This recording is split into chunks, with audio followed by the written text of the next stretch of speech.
Bona tarda.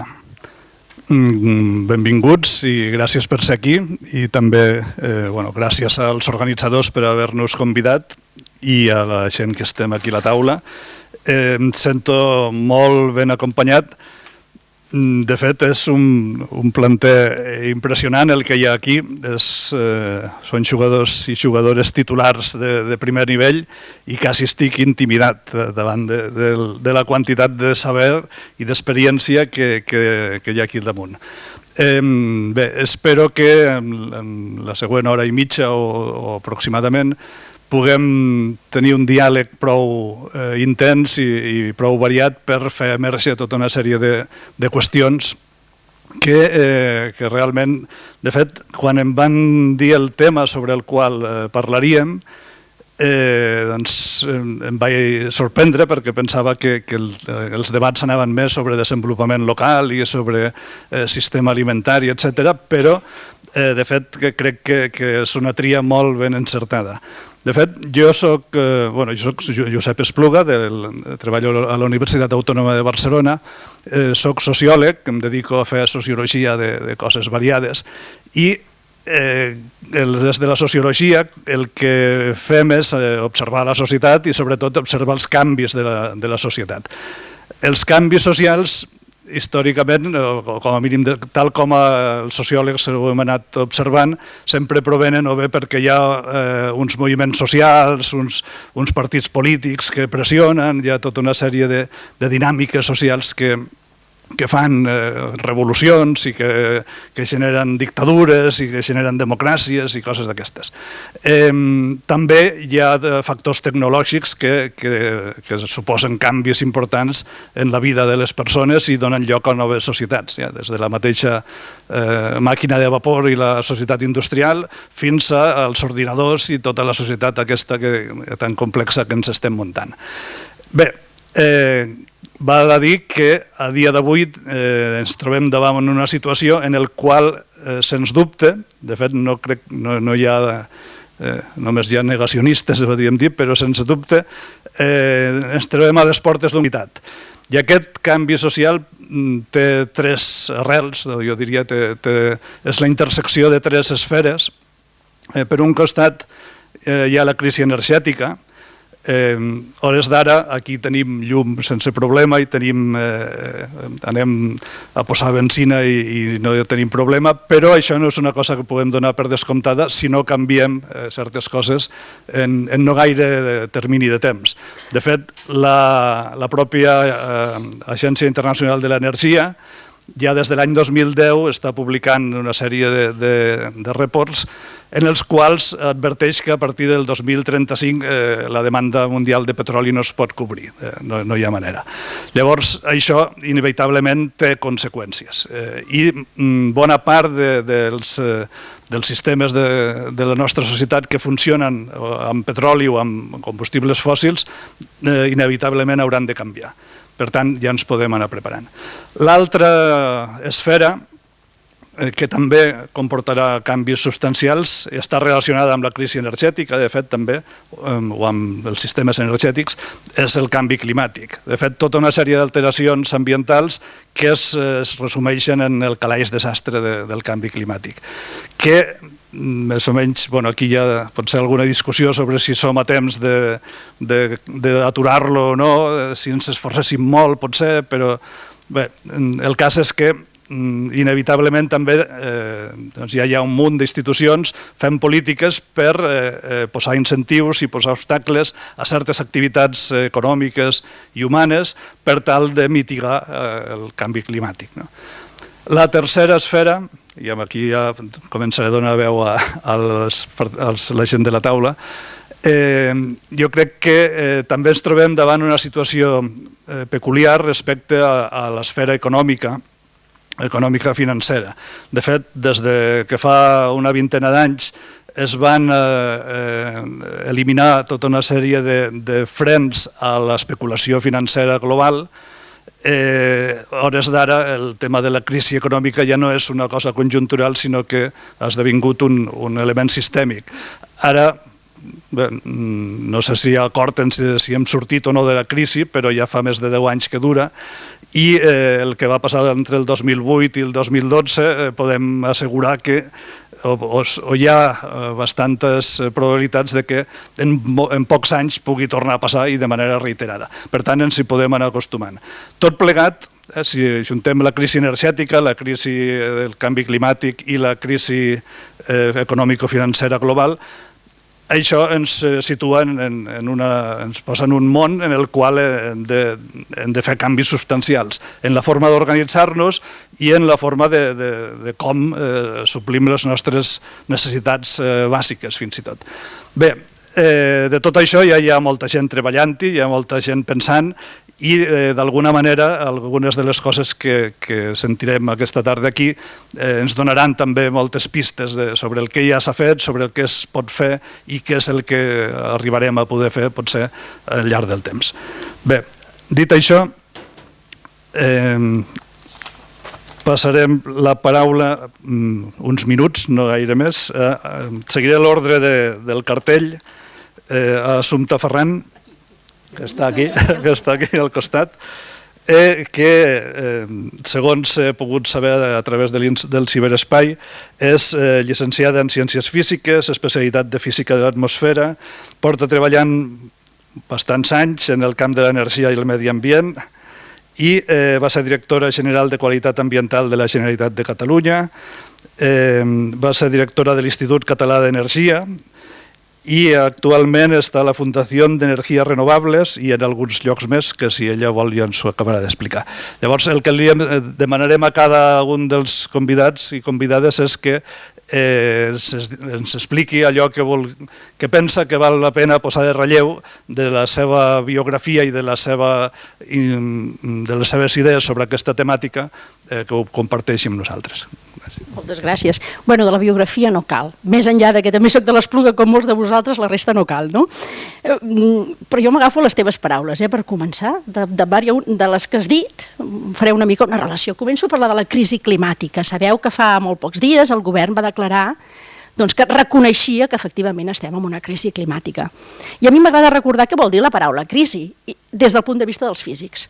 Einstein deia que la incertesa, és a dir, un concepte físic, i és obvi que estem en moments d'incertesa, es produeix sempre que un model entra en crisi. Jo crec que és obvi que no només el model energètic ha entrat en crisi, hi ha entrat el model energètic, el model social, el model econòmic, el model territorial, estem entrant en general en una crisi generalitzada. I això, si miréssim a la història, cada quan es produeixen aquests canvis tan de sacsejada, veuríem que sovint tenen a veure amb que hi ha 3 factors que conflueixen alhora. I són tecnològics, perquè la tecnologia sí que canvia la societat, sobretot quan convergeixen coses. Tu has parlat de la màquina de vapor. Al final la màquina de vapor és l'expressió de la primera revolució industrial, en la que van confluir una tecnologia que era la màquina de vapor, que utilitzava un recurs energètic que era el carbó, i que alhora ens servia per fer un pas més enllà amb les comunicacions a través de la impremta. Aquests 3 factors, comunicacions, energia i transport, quan conflueixen en un canvi, m'atreviria a dir que disruptiu o radical, hi ha una transformació de la societat revolucionària. Aquesta és la paraula, no és un canvi, és una transformació. I això no és senzill, perquè tots els canvis, per definició, vol dir deixar coses enrere. I això a tots ens fa por. I per això aquesta incertesa, de deixar coses enrere. Llavors, has comentat que el petroli té uns anys, em preocupa molt poc els anys que li queden al petroli, perquè no ens l'acabarem, perquè senzillament el deixarem abans que s'acabi. I aquest tema no és menor. Penseu que hi ha molts països al món que el seu producte interior brut depèn fonamentalment del petroli. Per tant, això té moltes implicacions. Això només passa amb el petroli, no passa ni amb el gas, ni passa amb el carbó, ni passa amb cap altre recurs energètic, només passa amb el petroli. Per tant, les implicacions d'això són tremendes a nivell de geopolítiques. Però passarà. Passarà perquè el petroli és el recurs energètic de la segona revolució industrial. El del cotxe, perquè ens entenguem, i el de les comunicacions del telèfon convencional. La tercera revolució, que ja sé que tothom diu que ja estem a la 5ª o no sé quina estem, el cert és que el meu cotxe encara va amb gasolina, no amb gasoil, però és igual, és un derivat del petroli, per tant, aquest recurs energètic de la segona revolució industrial. El cert és que molta de l'energia, fins i tot l'elèctrica que utilitzem, encara es genera mitjançant una màquina de vapor, més o menys modernitzada, però és una màquina de vapor, per tant, tampoc hi ha hagut gaire canvi tecnològic aquí, no? Les comunicacions sí. I per això ens estan dient que estem a la quarta, a la cinquena, a la sisena revolució industrial, com si en féssim una cada 15 dies, no? Quan és una cosa que és evidentment que és una gran transformació. I de fet a mi m'agrada recordar el llibre d'en Jeremy Rifkin, La tercera revolució industrial, escrit l'any 2011. Si algú es pensa que n'hem fet dos des del 2011 fins ara, és que no hem entès què vol dir el concepte, no encara. Per tant, és cert que ara estem en aquest moment. Per tant, el petroli, aquí és el gran recurs energètic que ha de transformar-se i que ha de canviar. Per quin? Mireu, pel primer recurs energètic, que des de l'època del foc tenim fonamentalment sol. I ja sé que aquí tothom parlarà de diferents recursos energètics, el vent, el sol, l'aigua, tots ells depenen del sol. El vent al final no és res més que la diferència de pressions que produeix el diferent escalfament del sol. L'energia hidràulica és el mateix, no? És tot el cicle de l'aigua que va molt lligat al sol. La biomassa no és res més també que el sol acumulat durant no massa temps, durant un temps, no? Per tant, tot ell és el sol i és el primer cop que en tenim i en tenim molt. Per tant, això ens hauria de fer reaccionar que si tenim el recurs energètic de la nova revolució industrial, a què estem esperant a fer transformacions. I la gràcia, que tu també comentaves, dius què hi té a veure que tractem aquest tema aquí, quan hem tractat més temes locals, és que el sol és absolutament local, està a tot arreu. I la tecnologia per captar-lo és tecnologia absolutament distribuïda. Tots els que esteu aquí podeu tenir un captador solar a casa vostra i a més és el seu preu en menys de 6 anys ha caigut un 80%. Per tant, cuidado amb aquests canvis que no són tecnològics, aquest no és tecnològic. Quan vam enviar el primer home a la Lluna o el primer satèl·lit, ja anàvem a energia solar fotovoltaica, és a dir, això fa uns quants anys. El tema és la diferència de preu que hem aconseguit fer-lo caure, no?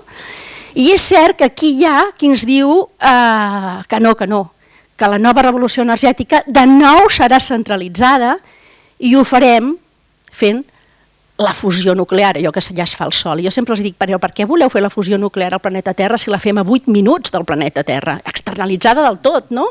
Només ens cal recuperar-la. I ho sabem fer, hi ha un preu molt econòmic i a més absolutament distribuït i local. Això serà una altra batalla, aquesta, entre els grossos i els petits. Però són transformacions que hi són i que a més és una oportunitat, jo diria que escandalosa pel territori. Fixeu-vos que a tots ens estan omplint el cap que la transició energètica qui la farà seran les grans ciutats. I això surt a tot arreu. I la primera pregunta és on captarà l'energia la gran ciutat? Densa, compacta, visquent en vertical, el terreny...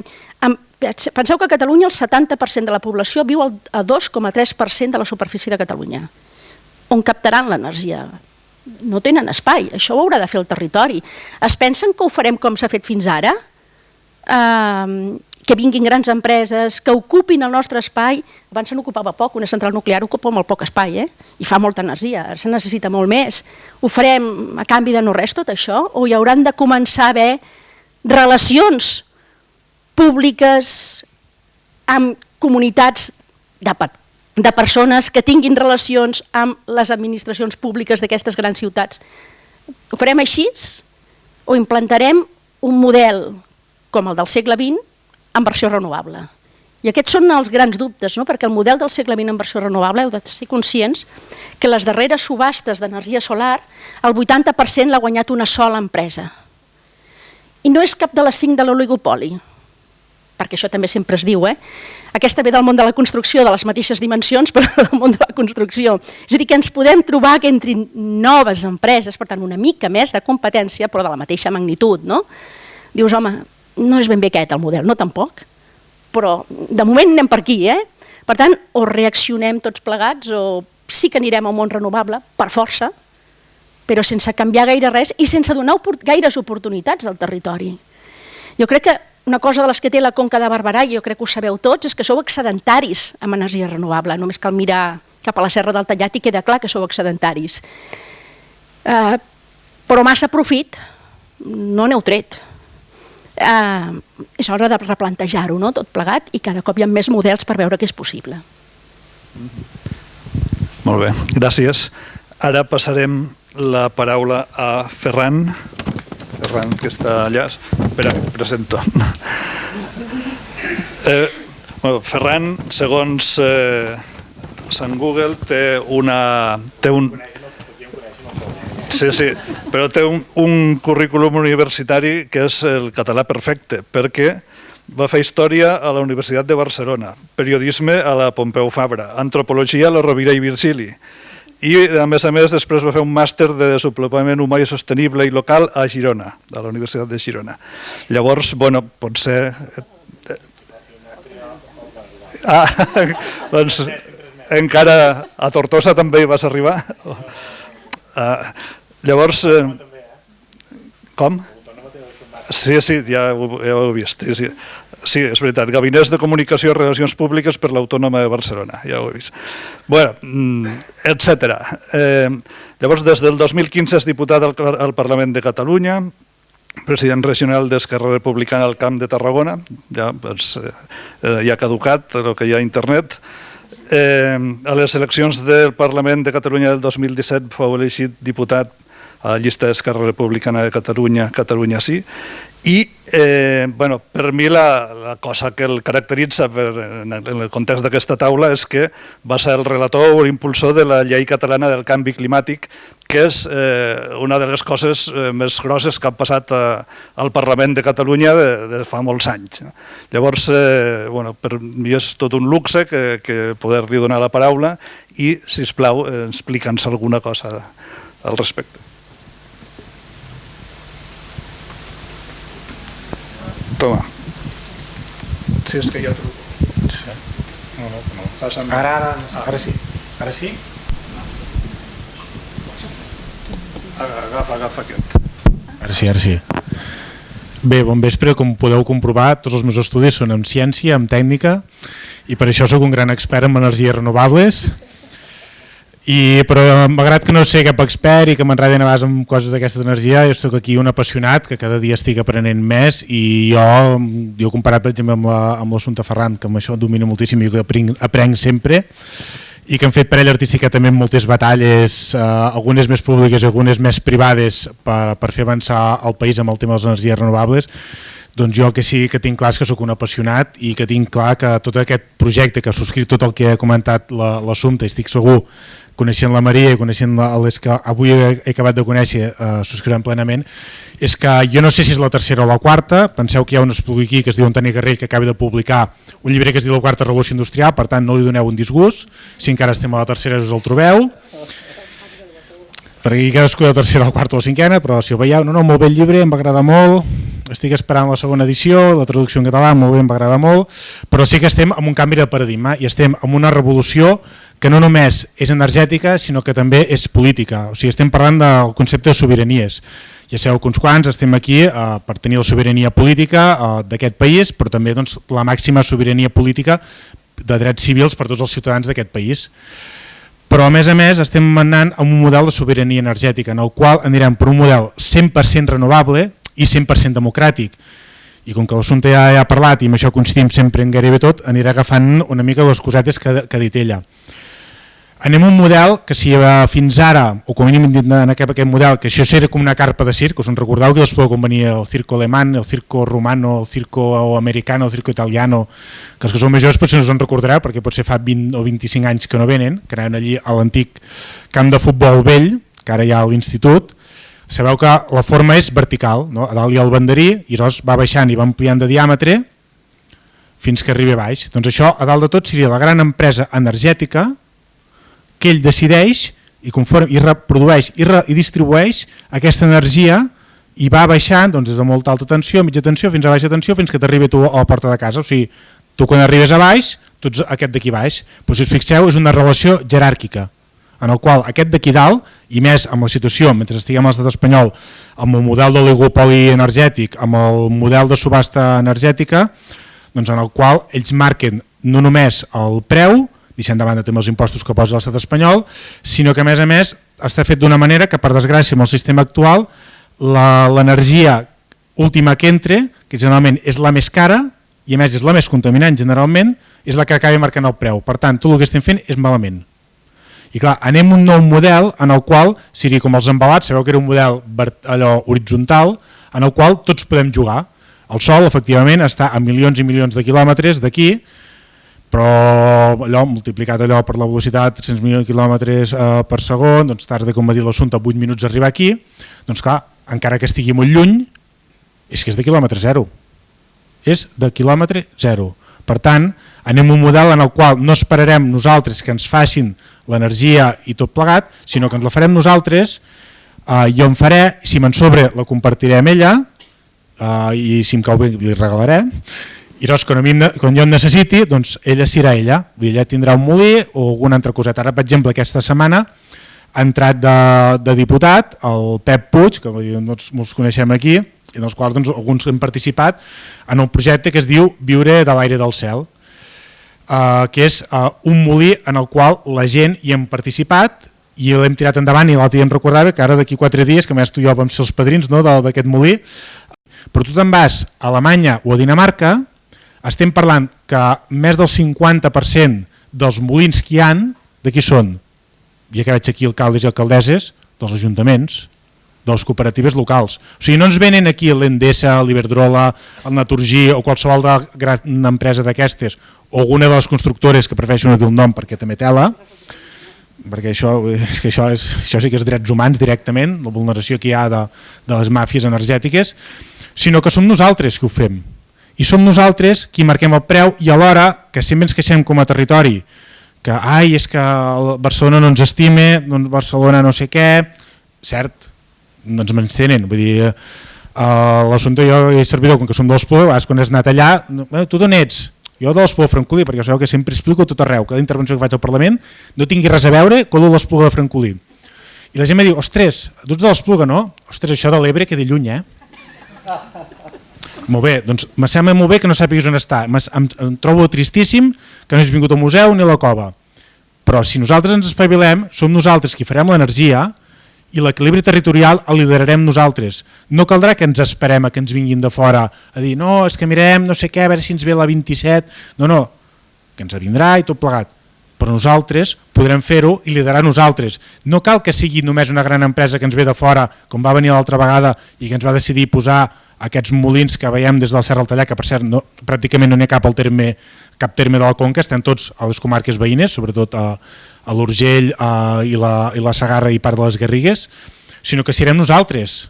Nosaltres ho liderarem, nosaltres ho farem. Per exemple, ara aquí veig l'alcaldessa de Senan que corria per aquí, l'alcalde de Rocafort de Caral. Aquests dos municipis han sortit a TV3. Per què? Perquè estan liderant la transició energètica. Estan liderant la transició energètica, que és el que estan fent. Senan, quants habitants, Carme? És igual, digues el número que vulguis.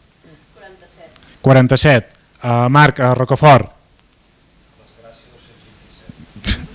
I un d'aquests és l'alcalde, que està allà. Aquests municipis estan liderant això. Doncs escolteu, nosaltres ens hem d'espavilar. Ara, per exemple, hi veig un candidat de regidor a Ulldemolins, també. Vam fer una jornada a Ulldemolins, ara fa unes setmanes, que per cert felicitats, també que crec que va anar molt bé, en el qual també estaran fent la transició energètica. Ara vinc precisament de Solivella i també estan espitosos per fer això, la transició energètica. És que no podem perdre temps i això hem de fer-ho nosaltres. Aquesta revolució, mai més ben dit, no es tracta només d'anar a prendre la Bastilla, aquella imatge que tenim tots plegats, o d'aixecar barricades. Aquesta revolució la farem nosaltres. Això és el mateix que jo, per exemple, me'n recordo quan vaig arribar a la universitat, a la primera d'aquestes que he esmentat, jo feia els treballs en màquina d'escriure. Olivetti, vosaltres us imagineu que ara tots diguéssim, home, no posem ordinadors perquè hem de protegir els llocs de treball de la fàbrica Olivetti. No fem això perquè, clar, hi ha tota una xarxa d'empreses que estan amb això i, ostres, no ho toquem. Què haguéssiu dit vosaltres si hagués dit això? Que no tenen ni cap ni peus. Ara estem nosaltres que podem liderar aquesta revolució. Oblidem-nos del gas. Quan us algú us digui el gas, oblideu-vos-en. Quan algú us vulgui vendre la moto, que ha sortit un cotxe empadronat aquí a Catalunya que es diu Seat, que ara treu el gas, un Belgian gas, això és una estupidesa. O sigui, tal com anem ara, per sostenibilitat, per sobreviure com a país i com a societat al planeta, el combustible fòssil acabarà desapareixent i lògicament també les nuclears. Anem a una societat descarbonitzada, a una societat desatomitzada, en el qual tots nosaltres farem aquest canvi. I espero que ben aviat ens veiem. Ara també quan arribava cap aquí doncs he vist també una família veïna del poble doncs, que arribaven amb un vehicle elèctric, que ara si no em falla memòria diria que només al poble en som 2. No? Em sembla? Si no em falla memòria? Va. Ja farem un club de... Haurem de debatre a veure qui serà el president, però ja t'ho quedo, ja t'ho pots quedar tu, jo en tinc prou de caps. Però clar, també del cas, em sembla que tu també tens plaques solars a casa, vull dir, en són pocs, però de la mateixa manera que fa 4 dies, bueno, fa 50 anys aquí comencen a arribar les antenes de tele, doncs ara totes les cases tindran plaques solars. Vull dir, he fet una reunió amb el nou alcalde i dic, noi, espavil, perquè si no seria el mateix que des de fora us fotré canya. I us he dit, vull dir, ja sabeu que soc... Vull dir, amb l'assumpte que hem fet moltes reunions, també ho sap, bueno, i la Maria, que també vam anar un dia a urbanisme, que fins que no els vam tombar, vull dir, perquè clar, estem batallant nosaltres mateixos, contra les nostres inèrcies, aquesta mentalitat de que, ui, costarà, ui, no sé què, no sé quants. La pròpia ICAEN, he fet reunions amb l'ICAEN, dels nervis, però clar, és que si no ho fem, prendrem mal, com a societat i com a planeta. Penseu que amb el canvi climàtic, amb l'inèrcia que tenim, el clima d'aquí de l'Espluga, que últimament els estius són bastant divertits a l'hora de dormir la nit, si no fem les coses bé, no només no pujarem 1,5 graus o 2 graus, sinó que pot pujar més. O sigui, si ara ho féssim tot bé, pujarà 1,5 graus, 2 graus, en funció dels estudis. Però si cada pugem més, perquè nosaltres no ens hem posat les piles, això serà el clima de Màlaga, El que el riu Francolí, tal com baixa a l'agost, pot ser més de la meitat de l'any. I els problemes de l'aigua, que el David, vull dir, els 16 anys que ha estat d'alcalde, vull dir que els anys que vam coincidir a l'Ajuntament, recordo els temes de l'aigua, aigua, i encara avui el tema del debat de l'aigua és aquest. Doncs o ens posem les piles o anem cap a una hecatombe. Per tant, jo és el primer que us encoratjaria. I a més aprofito ja per dir, per tant, ja que no sé si m'he enrotllat molt, que a més estic molt content d'estar aquí, no només per estar aquí, que estic molt content perquè el Conca 5.1 que fan una feinada excel·lent, al museu que ja sabeu que des de sempre aquí que he col·laborat i continuaré col·laborant el que faci falta, però també una cosa que és molt bona, perquè estem al segle XXI, farem una revolució democràtica, però també farem una revolució feminista, perquè amb el tema de dones us asseguro que he anat a moltes jornades i avui estic content que hi hagi una majoria aclaparadora de dones, perquè això, la revolució la farem plegats i sobretot la fareu vosaltres. Moltes gràcies. Ella. No, ja la pots quedar. Bé, gràcies. Passarem la paraula ara a Anna Pérez Català, que és ambientòloga especialitzada en canvi climàtic i desenvolupament i cooperació i que es dedica a organitzar, coordinar activitats de comunicació al voltant d'aspectes vinculats a l'organització d'events sobre el clima i sobre l'energia. De fet, ella és la codirectora d'una ONG que es diu Climate Trackers. Quan vulguis. Sí, se'm sent, no? Just abans discutíem de com de difícil és parlar molta estona o poca. Jo soc una persona que va bastant al gra, per tant em sap greu si la meva intervenció queda més curta. Crec que quan... Jo us portaré una mica més al món del canvi climàtic, que és sobretot el que em dedico, no? He fet coses energètiques, però sobretot jo tinc la visió aquesta més global de què està passant al món amb això. I l'altre dia estava fent una xerrada també i em preguntaven una mica el que ens preguntem aquí, en plan, com és que no estem avançant més, no? Si tenim la tecnologia i podem fer així, no sé què. I l'altre dia comentàvem, en plan, si aquest debat l'estiguéssim tenint als anys 70, podria ser una conversa així agradable. El problema és que l'estem tenint avui i és molt tard, però molt tard. I crec que fins i tot les bones voluntats i posar-hi molta feina i no sé què, necessita que sigui molt ràpidament. I per això hi ha les manifestacions que hi ha dels joves arreu del món, per això estem veient els nivells que estem ara, no? Perquè si en els propers 10 anys no canviem radicalment la forma en què vivim i consumim combustibles fòssils, la Terra canviarà com és, radicalment. I amb això em porta a parlar de diferents coses. La primera de totes és si no ho fem, què passarà? No? I tothom em diu en plan, però és que ens en anem a l'apocalipsi i ara què passarà i no sé què. I m'ha semblat molt interessant que poséssim exemples locals, no? Doncs, com afecta això a l'aigua. No? Doncs a Catalunya anem cap a més sequeres, anem cap a un clima molt més càlid, per tant doncs, dormir a les nits d'estiu, etc. Això és molt més problemàtic.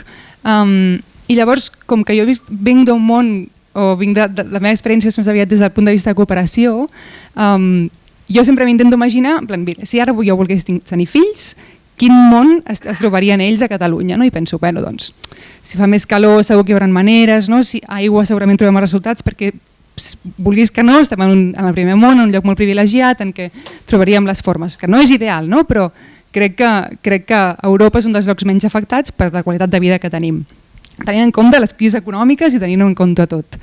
Però llavors jo pensava, per exemple, en el tifó que va haver-hi a Moçambic fa un mes i mig o així, que va completament arrasar una ciutat, el 90% de les cases sota l'aigua. I això no havia passat mai a la història, no hi ha tifons a Moçambic normalment. Però per culpa del canvi climàtic i com està canviant els patrons del clima global, el que fa és afectar molt més alguns llocs del món que els altres. I el que passa és això, que nosaltres que hem creat el problema, i quan dic nosaltres em refereixo doncs, a la societat del nord, entenent Europa, els Estats Units, el Japó, Austràlia, etc., podrem sortir-nos-en millor. Mentre que qui no ha creat el problema perquè la seva societat no s'ha pogut avançar tant és que realment està veient ja ara mateix i veurà molt més els impactes. I llavors ens hem de plantejar, no, com canviem això i la velocitat a la que hem de fer la transició energètica. Quan m'imagino com seria això, penso doncs, en el model econòmic que tenim, que depèn tant dels combustibles fòssils, que depèn dels plàstics, etc. I penso, per què no ho hem fet més ràpid? No? Deia, però si des dels anys 60 o 70 que s'està parlant d'això. I hem d'entendre que aquest oligopoli que mencionaven és real i que no només existeix a nivell espanyol o català o com li vulgueu dir, sinó que també existeix a nivell global. I hi ha casos en els jutjats de que empreses com Exxon, que és una de les grans petroleres del món, han estat finançant durant anys amb milions a científics perquè diguessin mentides sobre el canvi climàtic i perquè sortís un científic a la televisió dient ui no, jo he fet un estudi que diu que el canvi climàtic és mentida. No? Llavors, hem d'entendre que hi ha uns interessos econòmics darrere molt potents, el que deia l'assumpte, no? Hi ha països que depenen completament dels combustibles fòssils i entre ells els Estats Units, el gran mal, no? com si ho podem dir així, que hi ha gent que s'ha passat anys finançant i que ho segueix fent. I per posar un exemple molt recent, l'última cimera de canvi climàtic que va ser el desembre passat a Polònia, Polònia és un dels països d'Europa que té més carbó. Els surt el carbó per les orelles i molta de la seva energia, igual que a Catalunya hi ha un gran percentatge de nuclears, doncs allà hi ha molt de carbó. I la cimera de canvi climàtic, la trobada internacional de tots els països per negociar com avançarem per la lluita contra el canvi climàtic, estava finançada per les empreses de carbó, del mateix, algunes públiques, algunes privades del país de Polònia. Llavors et planteges i quina influència estan tenint per haver finançat aquesta cimera, no? Llavors crec que quan parlem de canvi climàtic i quan parlem d'aquesta transició hem de tenir molt en el cap doncs això, que hi ha uns interessos molt clars econòmics i polítics a darrere que han fet que fins ara doncs, no hem pogut avançar més, que per tant segurament el que diu el Ferran té raó de dir és que si no ho fem des de baix, des dels ciutadans i ciutadanes, no hem d'empènyer perquè sembla que des de dalt no ho estan entenent i això, i el privilegi que tenim nosaltres perquè hi ha molta gent que ja està patint ara mateix els efectes del canvi climàtic. Per tant, bueno, el meu apunt. Gràcies. Bé, ara passarem a Carme Sala, si li pots passar el micro. D'acord amb el que hem trobat, el Ciberespai diu que és llicenciada en Filosofia, en Ciències Polítiques i Sociologia i màster de Gestió Pública.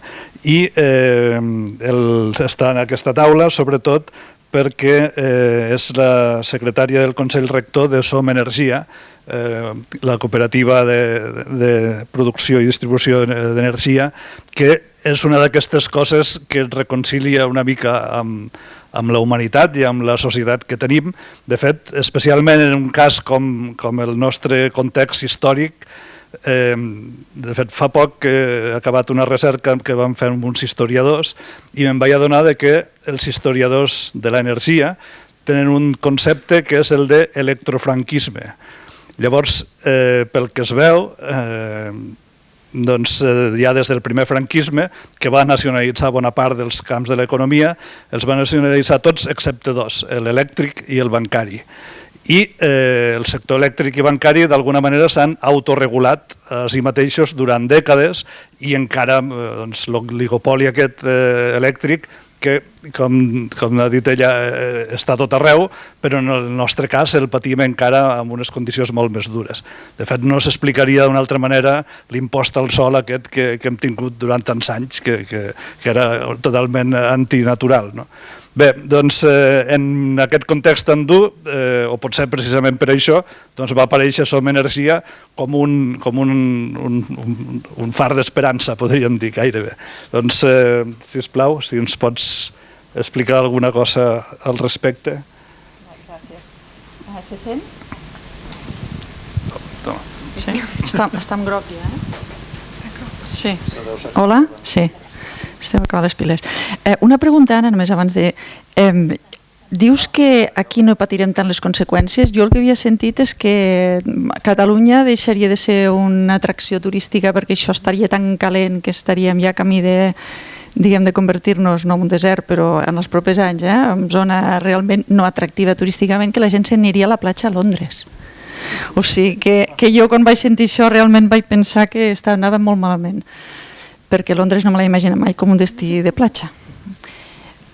Bé, jo ja heu vist que tampoc no soc tècnica, no soc enginyera, jo vaig arribar al món de l'energia preocupada per canvi climàtic, no? I em preocupava tant que vaig pensar que calia fer alguna cosa. I el primer que vaig veure és que l'energia està tan a la base de tot el que fem, l'energia i el consum, que va molt lligat, però tot el que consumim al final acaba tenint una base, ha estat fet a través d'energia, ha estat transportat a través d'energia, o sigui, l'energia és la base de tot el nostre món. I aleshores vaig conèixer Som Energia i vaig convertir-me en un activista. I a més, estem parlant de fa només 7 o 8 anys, o sigui, no és mai tard per convertir-se en un activista climàtic, ja us ho puc dir.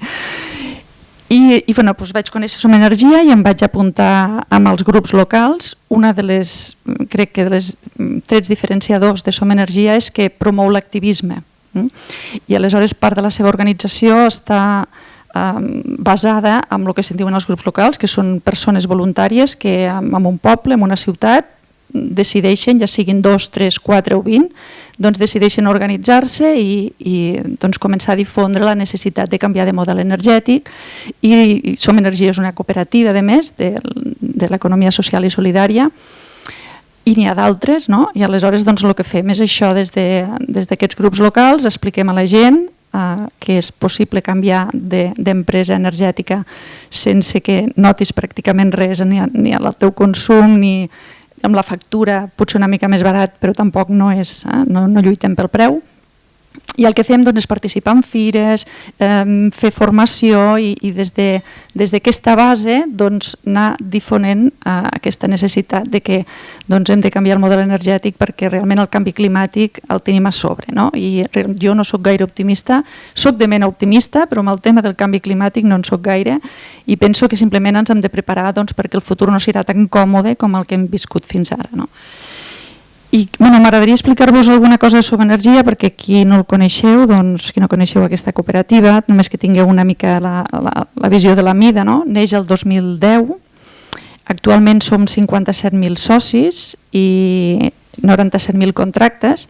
Nosaltres estem molt contents perquè 57.000 sòcies creixem a un ritme constant, mantingut en 10 anys. Es va començar molt a poquet, però ara cada dia entren 30 socis nous de promig. Hi ha èpoques més altes i èpoques més baixes, però de promig això sembla molt. Però compareu, per exemple, amb els socis que té Endesa. Endesa té més d'1 milió de socis, clients. Aleshores, jo crec que Som Energia pot tenir un impacte més amb amb com volem difondre el necessari canvi de model energètic, que s'ha de fer de manera participada, democràtica, com s'ha dit aquí. No? Evidentment és una cooperativa, per tant decidim el preu de l'energia en assemblea, decidim què és el que volem prioritzar i decidim també els projectes de generació que obrim. Jo volia dir dues coses abans després d'entrar més en debat. Un és el model de canvi energètic que volem. Volem que sigui democràtic. Què vol dir que sigui democràtic? Vol dir que podem decidir nosaltres algunes qüestions, com per exemple on posem les plantes, si les volem petites i que subministrin, per exemple, doncs una petita central en un poble, o volem grans xarxes. Podem decidir això? Podrem decidir en algun moment? No estic massa segura de que puguem, però si fos possible crear xarxes locals, podríem anar doncs, en el sentit del que s'ha comentat aquí. Doncs aquí el poble decideix tenir una minicentral. Sabeu la quantitat de metres quadrats de plaques que es necessita un poble com l'Espluga de Francolí per donar subministre a totes les necessitats energètiques del poble només amb solar? Jo crec que aquesta és una visió que hem de ser realistes, hem d'entendre que l'energia dels fòssils, del gas, del petroli, és una energia molt, molt, molt concentrada. Molt concentrada. Amb una mica de gasolina doncs tenim molta potència. L'energia del sol sí que és gratis, no? Però no és tan concentrada, ni molt menys. Per fer la mateixa potència necessites molta extensió de plaques. I per tant aquí ens hem d'enfrontar amb la realitat de que si volem tenir la mateixa quantitat d'energia que estem gastant en aquests moments, doncs potser haurem d'enrajolar mig territori català per tenir la mateixa energia. Val. Això ens porta a pensar que el problema no és només que hem de canviar d'energia fòssil a energia renovable, és que hem de canviar els patrons de consum. Ens hem de fer la idea de que no podem consumir de la manera que estem consumint ara. Clar, jo tinc una edat i jo recordo quan soc d'un poble petit que es diu Castellserà, que està a l'Urgell, i jo recordo que en aquells moments qui tenia més tenia un cotxe. Hi havia molta gent que no tenia un cotxe, no passava res, no tots, evidentment, però hi ha molta gent que té dues cases, i pot anar a la muntanya o a la platja, i tot això és consum. I jo crec que si no ens plantegem seriosament que això no té cap sentit, que tampoc ho necessitem per viure feliços, que moltes vegades ens complica la vida, i no canviem aquest patró de consum, aquest canvi de model energètic, doncs ja veurem si el podem fer completament, no? I de quina manera el podrem fer, perquè potser no es podrà fer de manera democràtica, distribuïda, perquè simplement no tindrem prou territori per posar tot el que hem de posar. Sí que és veritat que hi ha energies renovables que són més potents que altres. Per exemple, jo us puc dir que ara mateix la generació que fa Som Energia és d'uns 13 gigawatts hora a l'any. Això és l'equivalent del consum d'unes 5.400 famílies. Som 57.000, doncs imagineu-vos, no? Lo lluny que estem d'aconseguir generar el que estem consumint.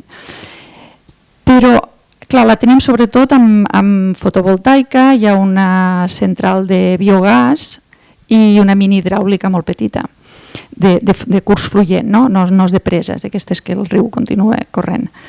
Doncs ara el que estem en construcció de 4 gigawatts més, això són 1.600 llars més, però encara estem molt lluny dels 57.000. Aleshores han posat en estudi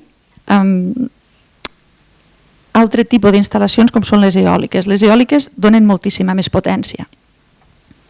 I ara, per exemple, tenim en estudi la construcció entre eòliques i fotovoltaiques 132 gigawatts. Això seria ja el consum de 50.000 llars. Això ja és un número. Però clar, aquí sobretot hi ha molta eòlica. Llavors s'obre la discussió de volem molts molins, hi ha zones que estan realment farcides d'aerogeneradors i quan senten parlar de que se n'ha de posar més tampoc els agrada gens.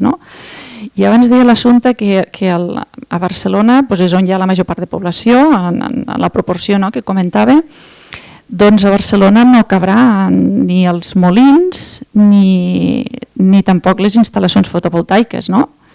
On es posarà aquesta transició energètica que forçosament hem de fer? On instal·larà totes les instal·lacions? No? On posarà les plantes? Segur que ho sabeu, on es posaran les plantes, no? I, clar, i això doncs, s'ha de debatre seriosament. No podem pensar en fer aquesta transició, amb això acabo, després parlem més, no podem pensar en fer aquesta transició sense donar-nos en compte realment i donar-nos en compte seriosament, perquè a vegades en parlem, però després anem a casa i pensem com consumim, no? Pues sense donar-nos compte que això implica necessàriament canviar els patrons de consum, la manera com consumim. Gràcies. Sí. Bé, ara donarem veu a Maria Creuet, que és presidenta de l'Associació de Micropobles de Catalunya o això anava a dir, o expresidenta. Depèn del web que consultis, és presidenta o expresidenta. Llavors és responsable de l'Associació de Micropobles de Catalunya, aquí semblava que no hi havia ex, sinó que ja era directament, i vicepresidenta del col·lectiu per un model energètic i social sostenible, que una de les coses que fan és elaborar kits de solucions energètiques per micropobles. No? Doncs ara desfés tots els embolics que t'he atribuït. No, és igual, tant n'hi fa, perquè l'embolic d'una banda es fa per l'altra, no té cap mena d'interès. Jo em sembla que el que té interès no és el que d'això, sinó el que pugui explicar, no? A veure, he sentit moltes coses, a vegades va bé ser l'últim, a vegades va malament, jo crec que ara em va bé. Has començat tu, el moderador, dient que es creia que era una qüestió de desenvolupament local i que li va xocar a parlar de l'energia, i és que l'energia és part del que serà a partir d'ara el desenvolupament local. S'ha parlat de crisi i jo penso que una crisi, tots hem patit crisis al llarg de la vida, a nivell personal, a nivell de família, i les crisis són unes oportunitats per créixer i per anar endavant. Aquest canvi que hem d'afrontar no és només energètic, ni només polític, ni només social, és un canvi mental, i aquest és el canvi que costa més. Fer canviar de xip, de manera de pensar, és el que ens costa més a tots. Llavors, entrant en el tema, que ja s'ha comentat, el vull posar una mica gràfic, sembla ser, hi ha estudis que diuen que si seguim amb aquesta despesa energètica, deixa'm fer una introducció abans d'això. Abans s'ha dit que aquí hi havia energia, no? Que hi ha uns llums, però és que tot el que hi ha aquí, el vestit, les cadires, el terra, tot s'ha fet gràcies a l'energia, tipus o una altra, si no, no hi hauria res de tot això. Fins i tot nosaltres mateixos som energia. Sabeu ara que quan hi ha un problema de segons què s'arregla amb un xip elèctric en el cervell per activar el circuit de les neurones i dels nervis, perquè estem fets d'energia. Llavors, a vegades ens sembla que l'energia és això, és el fer el cric i que s'encenguin els llums i que venguin per uns fils, i és molt més que tot això, i hem de començar a comprendre que és molt més que tot això. Llavors es deia, hi ha uns estudis fets a nivell del canvi aquest, que, deixeu-m'ho dir a nivell de persones, que per la despesa que cada un de nosaltres necessita, no a casa, sinó en tot això que hi ha, inclosos hospitals, escoles, farien falta aproximadament uns 85 metres quadrats per persona per instal·lació energètica. Llavors, si mirem el mapa de Catalunya, de seguida veiem a qui li faltarà territori i a qui li en sobrarà territori. Llavors, si ho mirem per comarques, veiem que hi ha comarques que els hi faltarà territori i comarques que els hi sobra territori. A l'àrea barcelonina li falta territori segur, però per exemple jo vinc de l'Alt Empordà, l'Alt Empordà en conjunt és sobrera en territori, però la que baixes a la comarca te'n dones compte que a Figueres li faltarà territori, que moltes poblacions de la costa els hi faltarà territori, que molts pobles petits que estan dins d'un parc natural no podran fer servir el territori per les energies renovables. Llavors, el que nosaltres diem des de l'Associació de Micropobles de Catalunya és que aquesta vegada no volem que aquestes infraestructures arribin al territori com han arribat totes les altres, per decret llei i a menjar-se-la amb patates, amb una mica de compensació a l'Ajuntament i a callar. No. Volem que aquestes instal·lacions serveixin per dinamitzar el territori. Llavors, què hem de fer? Què hauríem de fer tots plegats? Cada municipi, gran, mitjà, petit, hauria d'estudiar quines són les necessitats energètiques que té en global. I després veure què li ofereix al territori, perquè hi haurà qui tindrà potser un salt d'aigua i podrà aprofitar el salt d'aigua, hi haurà qui tindrà boscos i podrà fer biomassa, el sol estarà poc o molt a tot arreu, aire, si pensem només en grans vents no, però potser hem de començar a pensar en mini-eòlica i aprofitar els aires que hi ha en els municipis, la marinada, el no sé què, perquè un dels problemes de les grans empreses és que si no hi ha grans gigawatts o grans megawatts i molts milions d'euros ja no funciona. I en canvi si anem sumant de mica en mica un euro, un cèntim, un quilowatt, doncs potser al final necessitarem menys d'aquest gran volum que diem. Llavors, quan cadascú, cada municipi sàpiga què necessita i què li ofereix l'entorn, sabrà si necessita més del que l'entorn li ofereix o l'entorn li ofereix més del que necessita.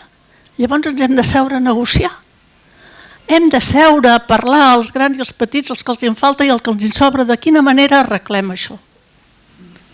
I estem fent tard perquè hem de començar a parlar.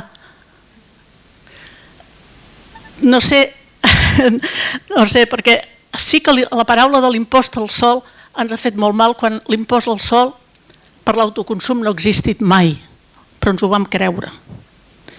Tu podies tenir plaques solars a la teulada per la mateixa quantitat d'energia que tenies contractat amb la companyia. Però ens vam creure que estava prohibit i no estava prohibit. Jo em vaig posar plaques solars fa un parell d'anys i bateries i els veïns em deien, però no està prohibit. No, no està prohibit. Que t'has hagut de donar d'alta indústria? No, perquè no he posat més plaques que les... Clar, si tu poses més del que tens contractat es considera que és per negociar, no? Llavors sí que entres en una dinàmica. Però hi va haver una moguda que ens ha fet molt mal a tots plegats. I una altra cosa que necessitem és responsabilitat. Una veïna em deia un dia, quan jo li deia, bueno, i els nostres nets què faran? Diu, ja s'espavilaran. No s'espavilaran. Som responsables del que els hi deixem. I hem de començar a canviar aquest xip del moment i a l'ara. Hem de començar a pensar que hem de decréixer, que hem de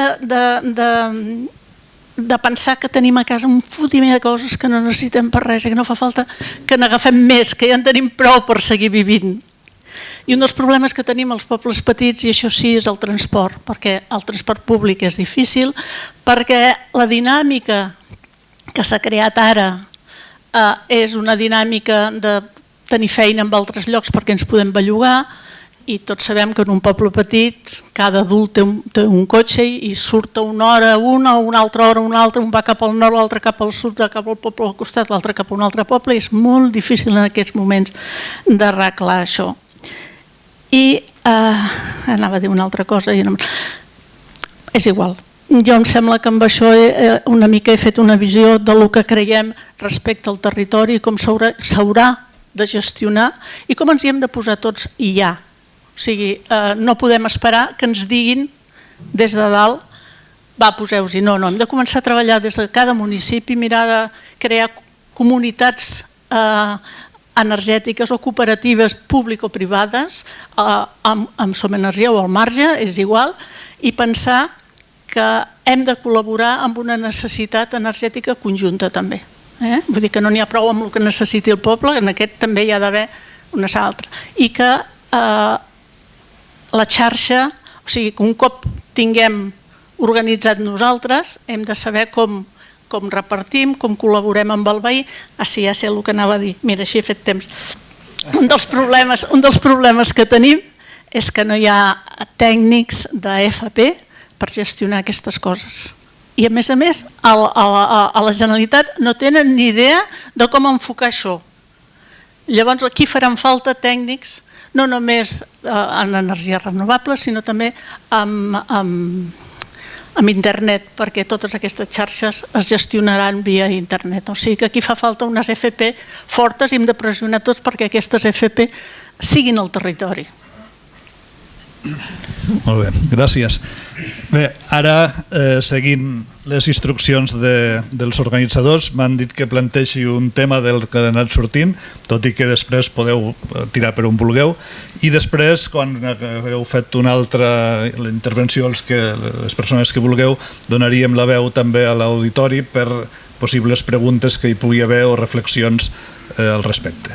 Llavors, de tot el que heu dit, de fet, el que a mi em sembla que on estem d'acord en moltes coses, el que passa que topem amb una realitat que és aquesta de fins quin punt, si canviem el model energètic per un més renovable o basat sobretot en renovables, fins quin punt podem seguir mantenint els nivells de consum actuals.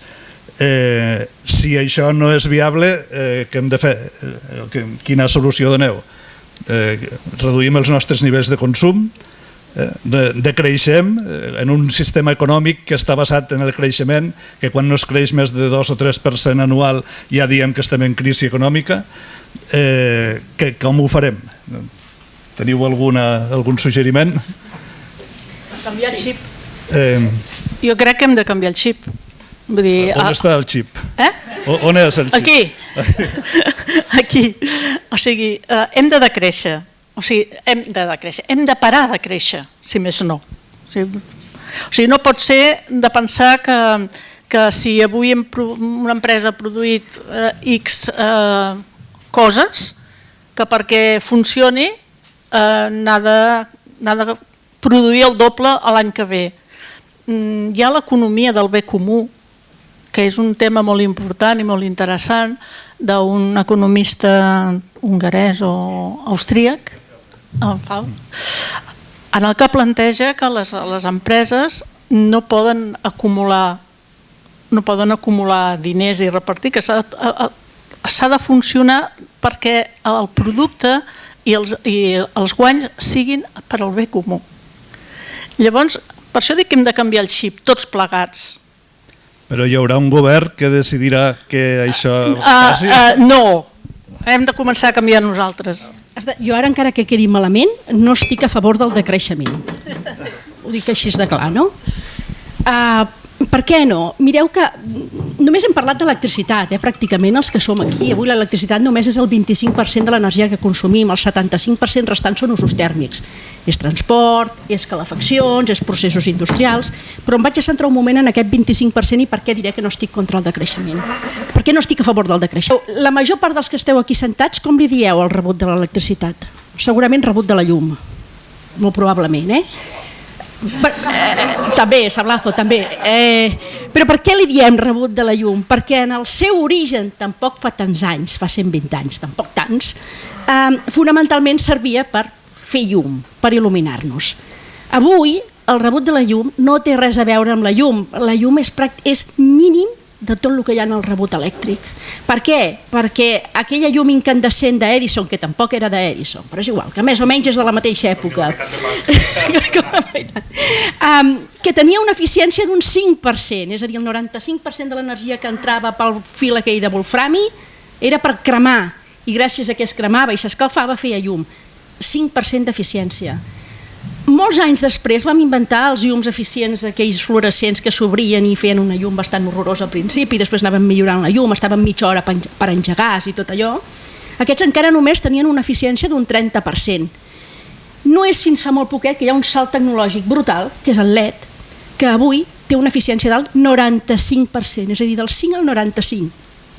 Avui, i il·luminem molt més ara que en aquells moments, Però, en canvi, el rebut de la llum respecte a la llum ja no té res a veure. Fins i tot el famós canvi horari de la primavera a l'estiu, aquests 2 canvis horaris que fem, tenen a veure amb el mateix, tenen a veure amb la il·luminació solar, perquè la manera d'estalviar petroli, no electricitat, petroli, en aquells moments, això era l'any 73, la crisi del petroli, era estalviant en el rebut de la llum, de l'electricitat, perquè era on consumíem més petroli cremat per fer electricitat. No? Tant això ho hem canviat i ni ens n'hem adonat. Abans hem parlat de no sé quants televisors i no sé quantes coses, consumeixen molt menys 2 televisors d'ara que aquells d'abans que encara anaven amb aquelles... Sí. Per tant, aquí hem evolucionat moltíssim. Per tant, cuidado amb la paraula de creixement, perquè com que espantem a tothom ja no volem parlar més del tema, no? Em referia jo. I no només de volum, i encara us posaré un altre exemple, que si això té a veure amb l'electricitat, ara en posaré un que té a veure amb els cotxes, però en lloc dels cotxes, els cavalls. El primer congrés que es va fer de planejament urbanístic al món es va fer a Nova York l'any 1893. Sabeu per què es va fer? Per la merda dels cavalls. 1 metro de merda als carrers.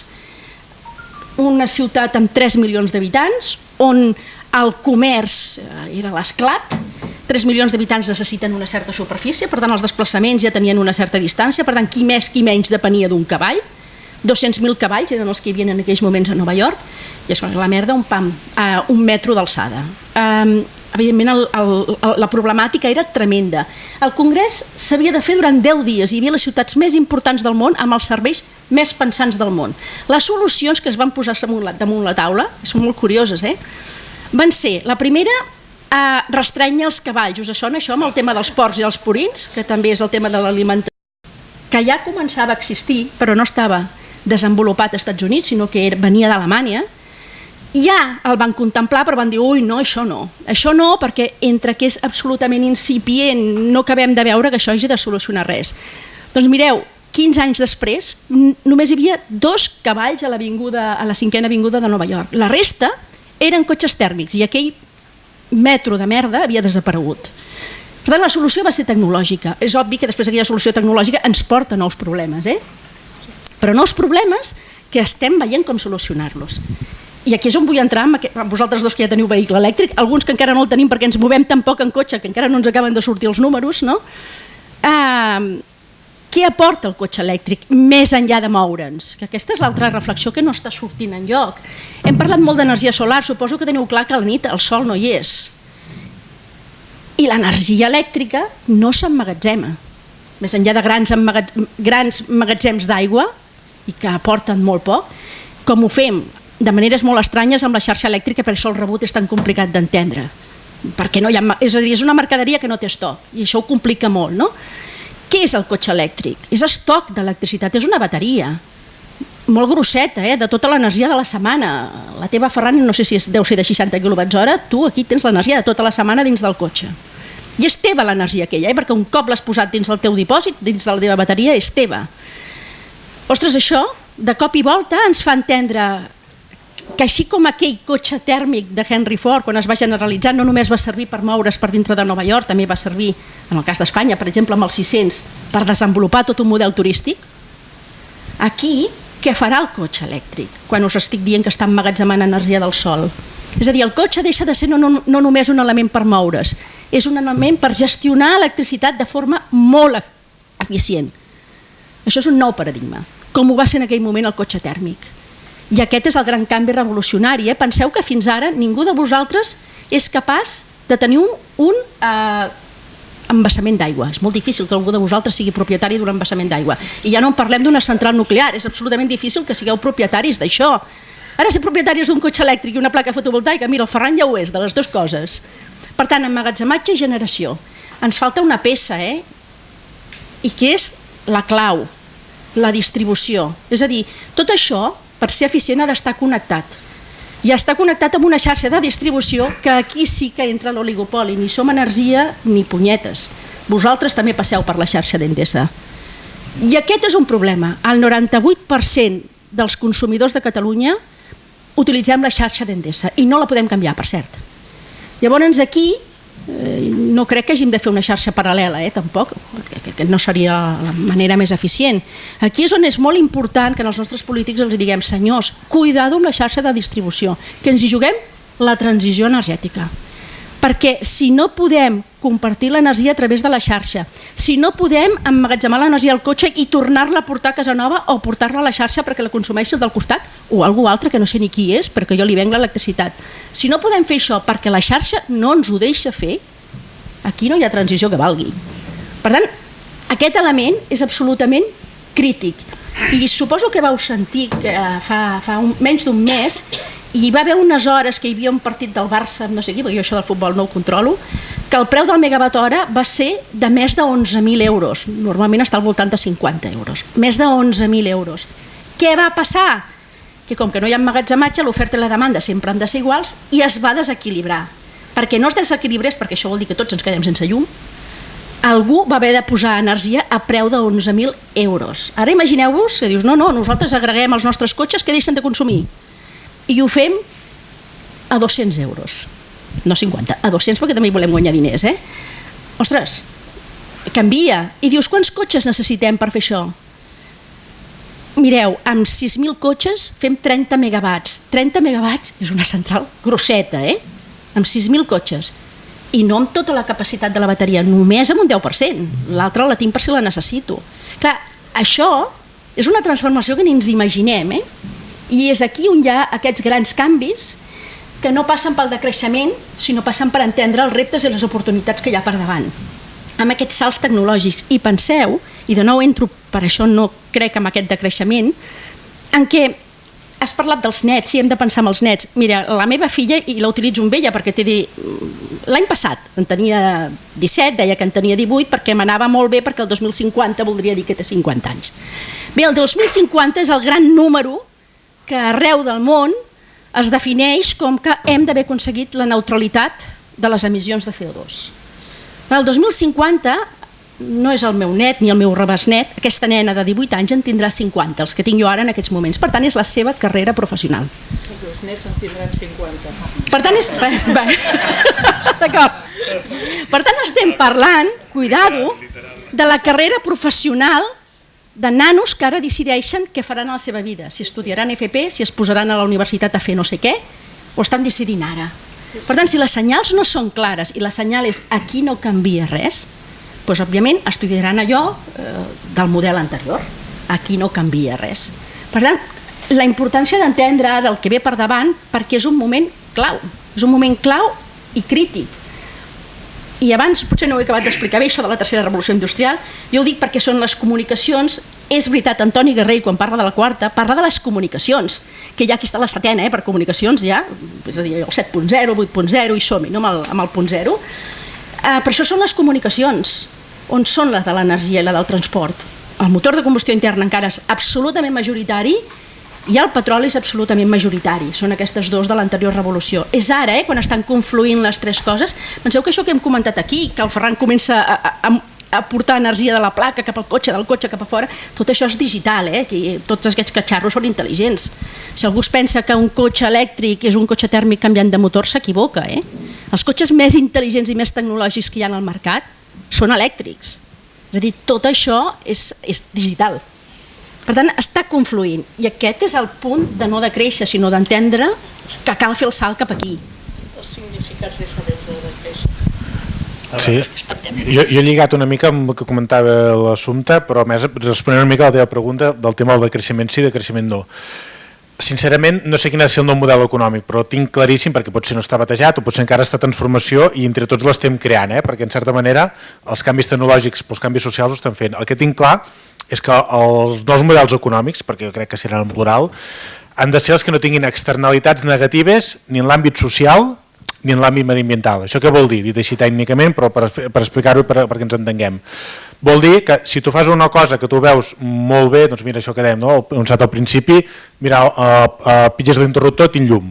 Però si aquell llum significa que s'ha generat amb petroli, que ve de la reserva de Yasuní a l'Equador, que per això han hagut de destrossar part de la selva amazònica, han hagut d'assassinar o treure gent dels pobles originaris d'allà, això, com podeu veure, té unes implicacions socials i econòmiques. Per tant, significa que aquest model econòmic, tot el que fem tingui el menor impacte possible, que no tingui cap impacte ni al quilòmetre zero ni a centenars de quilòmetres, perquè per culpa del petroli, ja ho sabeu, i si no ho sabeu ho tornem a repetir, ho repetim les vegades que faci falta, han mort milions i milions de persones.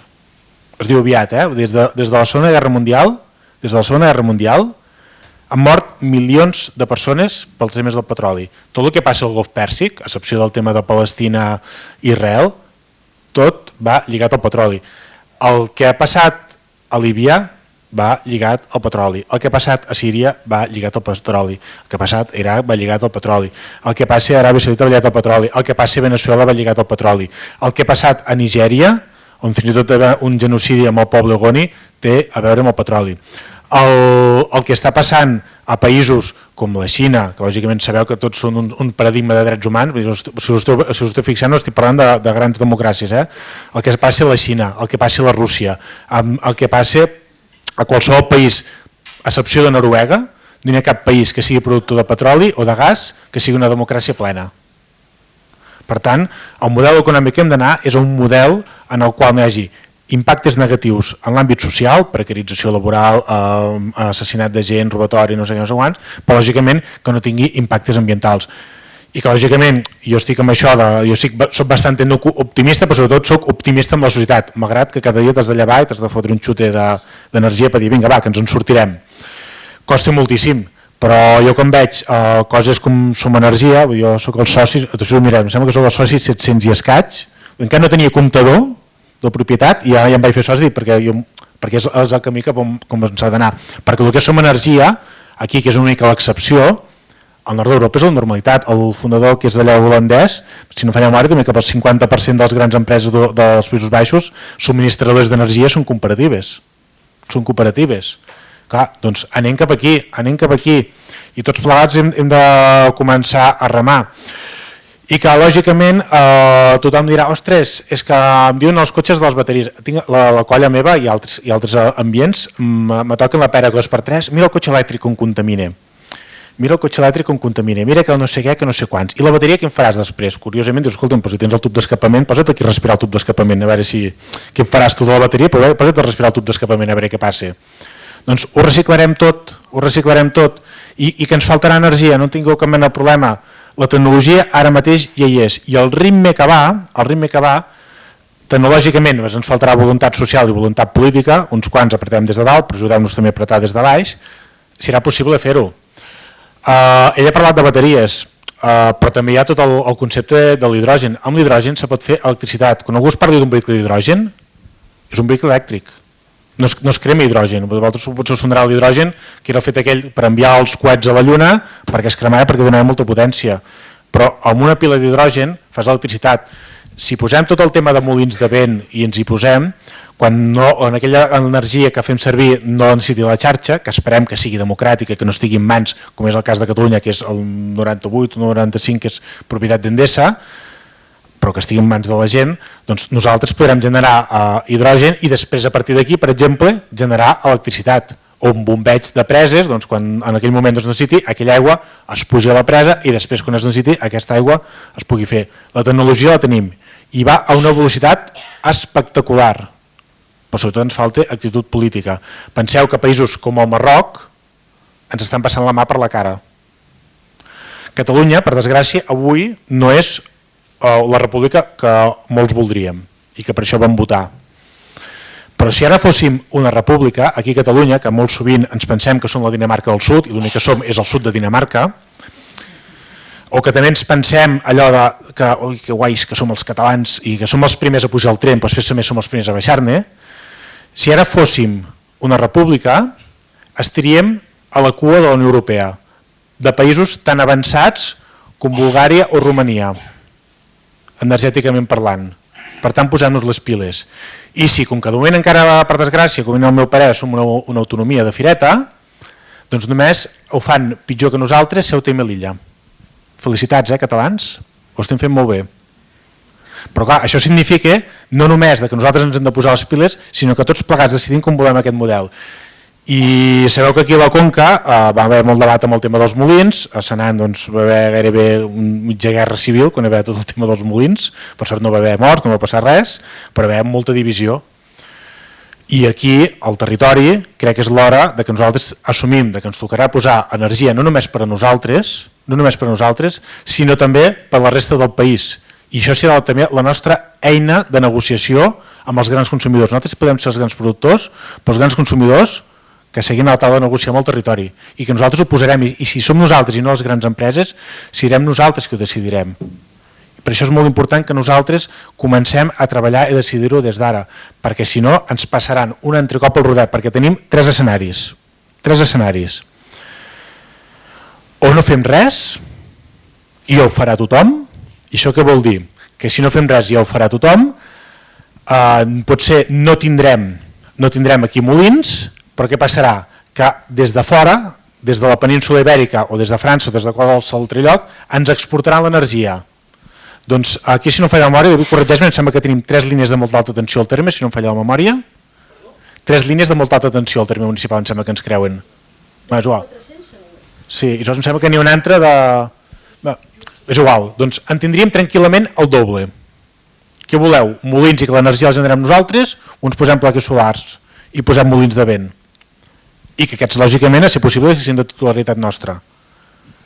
O ens la ve de fora o ens la fem nosaltres. I lògicament, quan vagi avançant la tecnologia, lògicament un molí que ara necessites d'un cert volum i d'un cert cost, lògicament no reduiran. Cada cop que hi ha parcs eòlics, quan es repotencien, generalment treuen molins, perquè un sol molí fan l'energia que potser feia fa 5 anys necessitaves 10. I el mateix amb plaques solars, que només s'ha baixat el preu. En 5 anys ha baixat, corregim, el 80%, perquè cada dia llegeixo xifres diferents, un 80%. Vull dir, avui posar-te placa solar per 2.000 euros, tens plaques solars i l'energia, el cost del rebut de la llum, de l'electricitat, de l'energia o que sigui, us pot baixar un 40% tranquil·lament, amb 2.000 euros d'inversió. Escolteu, aquí com a societat, a nivell individual, però també com a país, hem decidit què volem fer. I jo vull un país no només que sigui lliure en forma de república, sinó també que sigui una república solar. I crec que això hem de començar. Per tant, els alcaldes i alcaldesses que tenim aquí liderem-ho conjuntament amb la societat i que a la comarca ens hi posem. I ara veig allà l'alcalde de Rocafort que diu pèmpins, no? Però també sabeu que, per exemple, si estalvieu energia, només canviant 4 coses de casa, us asseguro que podeu baixar un cost també de l'electricitat un 40%. Un 40% de la placa solar i un 40% de l'altre, i ja està, un 80%. Ja veieu que sóc de lletres, potser fer números, El canvi està a les nostres mans i no és allò que veiem passar el tren, sisplau, d'una punyetera vegada pugem al tren i no baixem fins que acabem havent fet tota la feina. Això és la nostra obligació com a persones i com a societat. Vale, m'ho deixeu molt bé, això. Parlàvem de canviar de mentalitat, no? I dèiem si s'ha de ser individual, col·lectiu, no sé què, no sé quantos... Crec que és fàcil fer-ho a nivell individual si ets una persona conscienciada, i crec que aquí és el que dèiem, que ens preocupen aquests temes, i cada vegada la gent es planteja més coses, des dels plàstics, no només si s'ha d'apagar la llum quan surts d'una sala, sinó hi ha molta gent que està començant a plantejar: he de realment agafar un avió per anar a algun lloc? O per què tinc aquesta dieta i no una altra, etc. Però a mi el que em preocupa sempre és el temps, i és el que us deia abans, i no podem només basar-nos en els canvis individuals per fer una revolució tan ràpid com ha de ser. I per això a mi sempre m'agrada molt tocar el crostó i dir no, aquí hem de parlar amb qui pugui decidir, pot ser a nivell local perquè volem fer una cosa petita local o perquè volem protegir la nostra pròpia energia, però cal que sigui això organitzat a nivell molt més macro. I jo li poso la responsabilitat a les empreses i als governs. I amb això de canvi individual lliga una mica amb el que parlàvem del cotxe elèctric, i crec que aquí tothom estarem d'acord quan veiem el cotxe elèctric com una solució, però que és impossible que tothom intenti tenir un cotxe elèctric a nivell global. I per això que hi hagi un transport públic que sigui elèctric és la solució, i crec que estareu d'acord. Per tant, el que comentava el Ferran, de fins a quin punt l'economia del petroli ha destrossat altres països, l'economia extractivista per extreure els minerals que necessitem, no només per fer el cotxe elèctric, sinó per fer qualsevol tecnologia com un telèfon mòbil, ja està afectant aquests països. I l'altre dia parlava amb un periodista xilè de com s'està extraient un dels minerals necessaris per fer les bateries. En una regió no hi ha aigua, però necessites molta aigua per extreure, no? I la típica situació de desigualtat en què la comunitat indígena es veu desplaçada en un lloc que és un desert, el d'Atacama, simplement per extreure recursos que necessitem per fer un cotxe elèctric, o una bateria o el que sigui. Per tant, sí, crec que és una part del canvi, però crec que no hem de promoure, de dir tothom, tots els habitants del món necessiten un cotxe ells sols i que sigui elèctric, sinó que això que es converteixi o que hi hagi transport públic, i això requereix una organització, un pensament de dir els pobles petits com hi han de si no. Per tant, la revolució és molt més gran de fer un canvi de consum, no? que aquest podria ser el problema. Sempre comparo el canvi climàtic o el problema del canvi global amb el forat de la capa d'ozó. El forat de la capa d'ozó es va solucionar entre cometes perquè podies consumir un tipus de gas a les neveres i canviar-lo per un altre que no generava aquest problema. Era un canvi tecnològic. El problema del canvi climàtic és que necessita que hi hagi tota una estructura darrere de pensar com realment ens mourem, com ens estructurarem i passar a una societat diferent. Sí, em venien altres coses, però és que crec que també el públic podrà parlar, així que millor que ho deixem així. No m'allargaré perquè algunes coses sí que volia dir. Jo crec que entre el blanc i el negre hi ha molts tons, no? I aleshores de creixement sí, de creixement no, doncs potser sí i no. És a dir, amb algunes coses amb el que puguem decréixer, decreixem, i amb el que no calgui doncs potser no cal. Amb què em refereixo? Jo crec que la paraula clau és l'eficiència, una de les paraules claus és l'eficiència. De fet, a Som Energia apostem totalment per ser més eficients i animem a les persones sòcies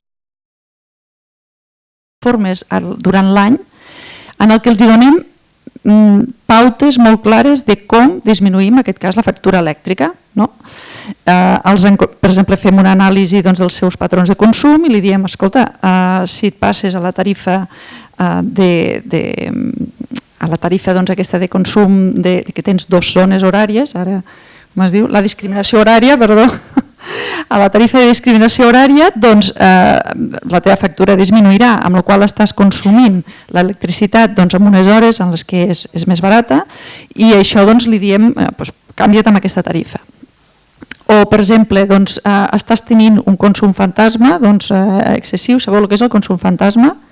Són tots aquells LEDs que tenim oberts, aquells pilots automàtics de la televisió que tanquem i quedem la llumeta vermella, doncs tots els aparells que tenim a casa, tots no, però molts en tenen, ens dona la sensació que el tenim pagat, però allò continua consumint, és el consum fantasma.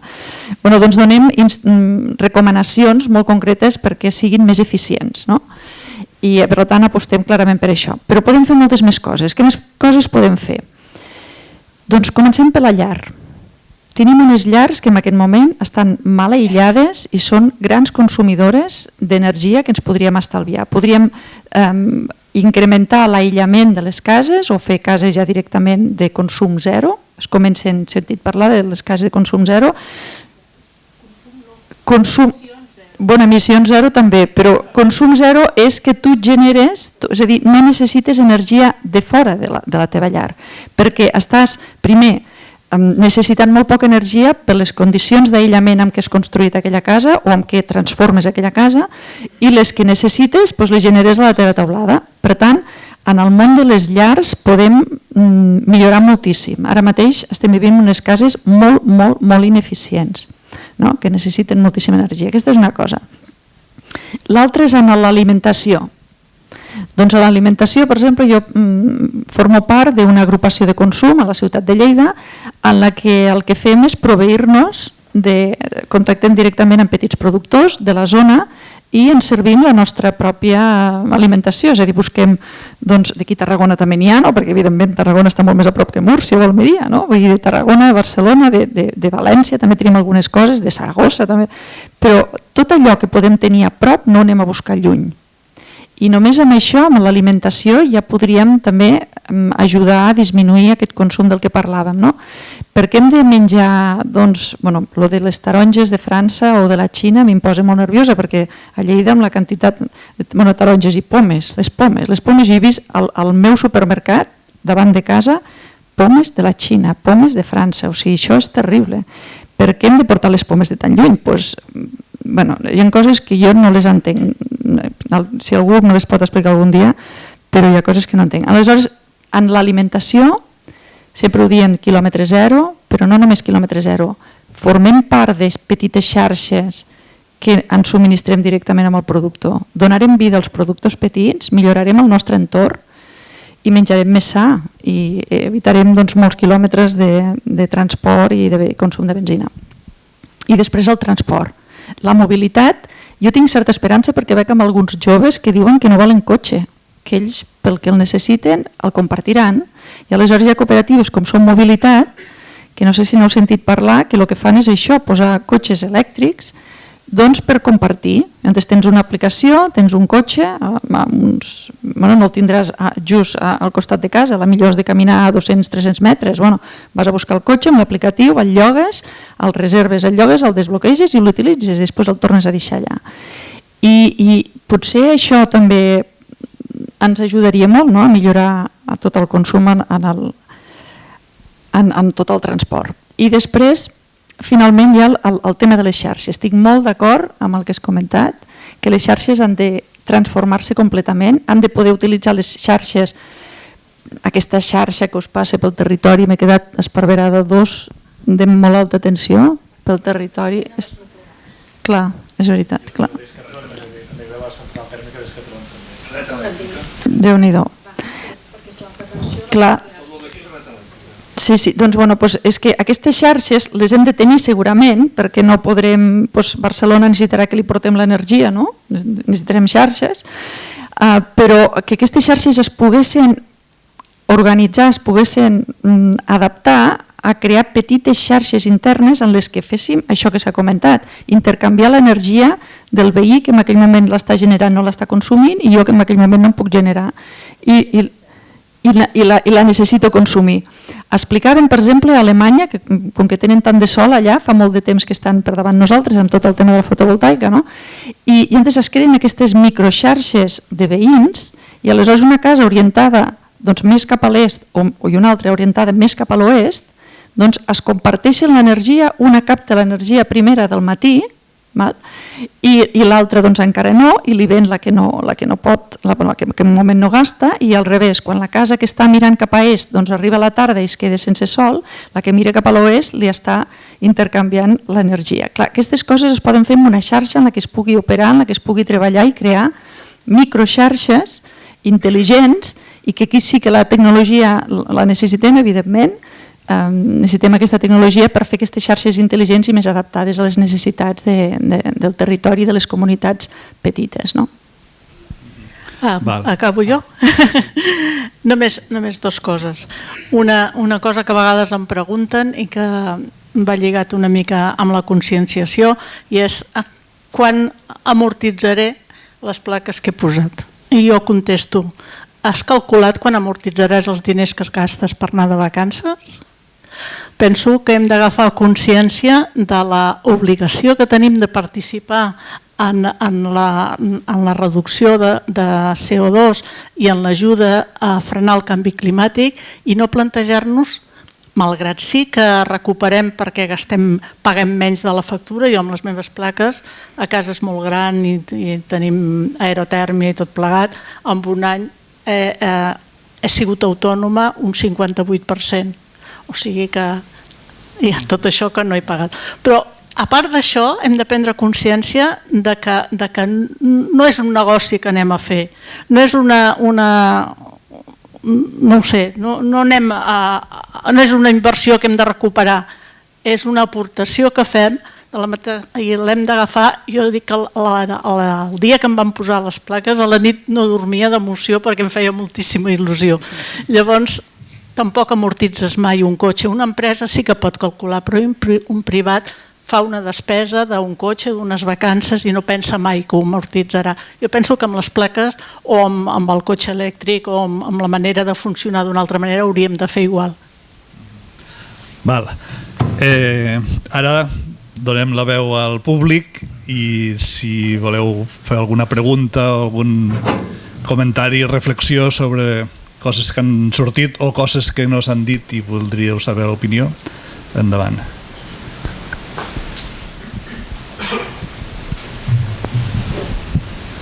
Hola, jo sóc de la Ribera d'Ebre. Allà, com sabeu, en pocs quilòmetres hi ha grans fonts de producció d'energia, bona part de la total de Catalunya, i llavors paral·lelament hi ha una situació de decadència demogràfica, econòmica, etc. És factible d'alguna forma facilitar dins de que algunes zones possiblement han de mantenir més protagonisme amb tot això que unes altres, no? Una transició adient també amb les fonts de producció a la zona, aprofitant determinades xarxes, formació, recursos humans i coses que ja hi són, dins d'aquesta evolució una mica de conjunt. És a dir, no sé si això és factible o és... Perquè, clar, l'altra visió des de la comarca és no, això ha sigut un tema que hem tingut aquí puntualment, quan tancarà desapareixerà aquella indústria i viurem de l'agricultura o del turisme, cosa que al final el que fa és generar, diguéssim, molta incredulitat en bona part de la població, no? Qui vol contestar? Sí, vols, jo mateixa. Algun dia les tancarem, les nuclears.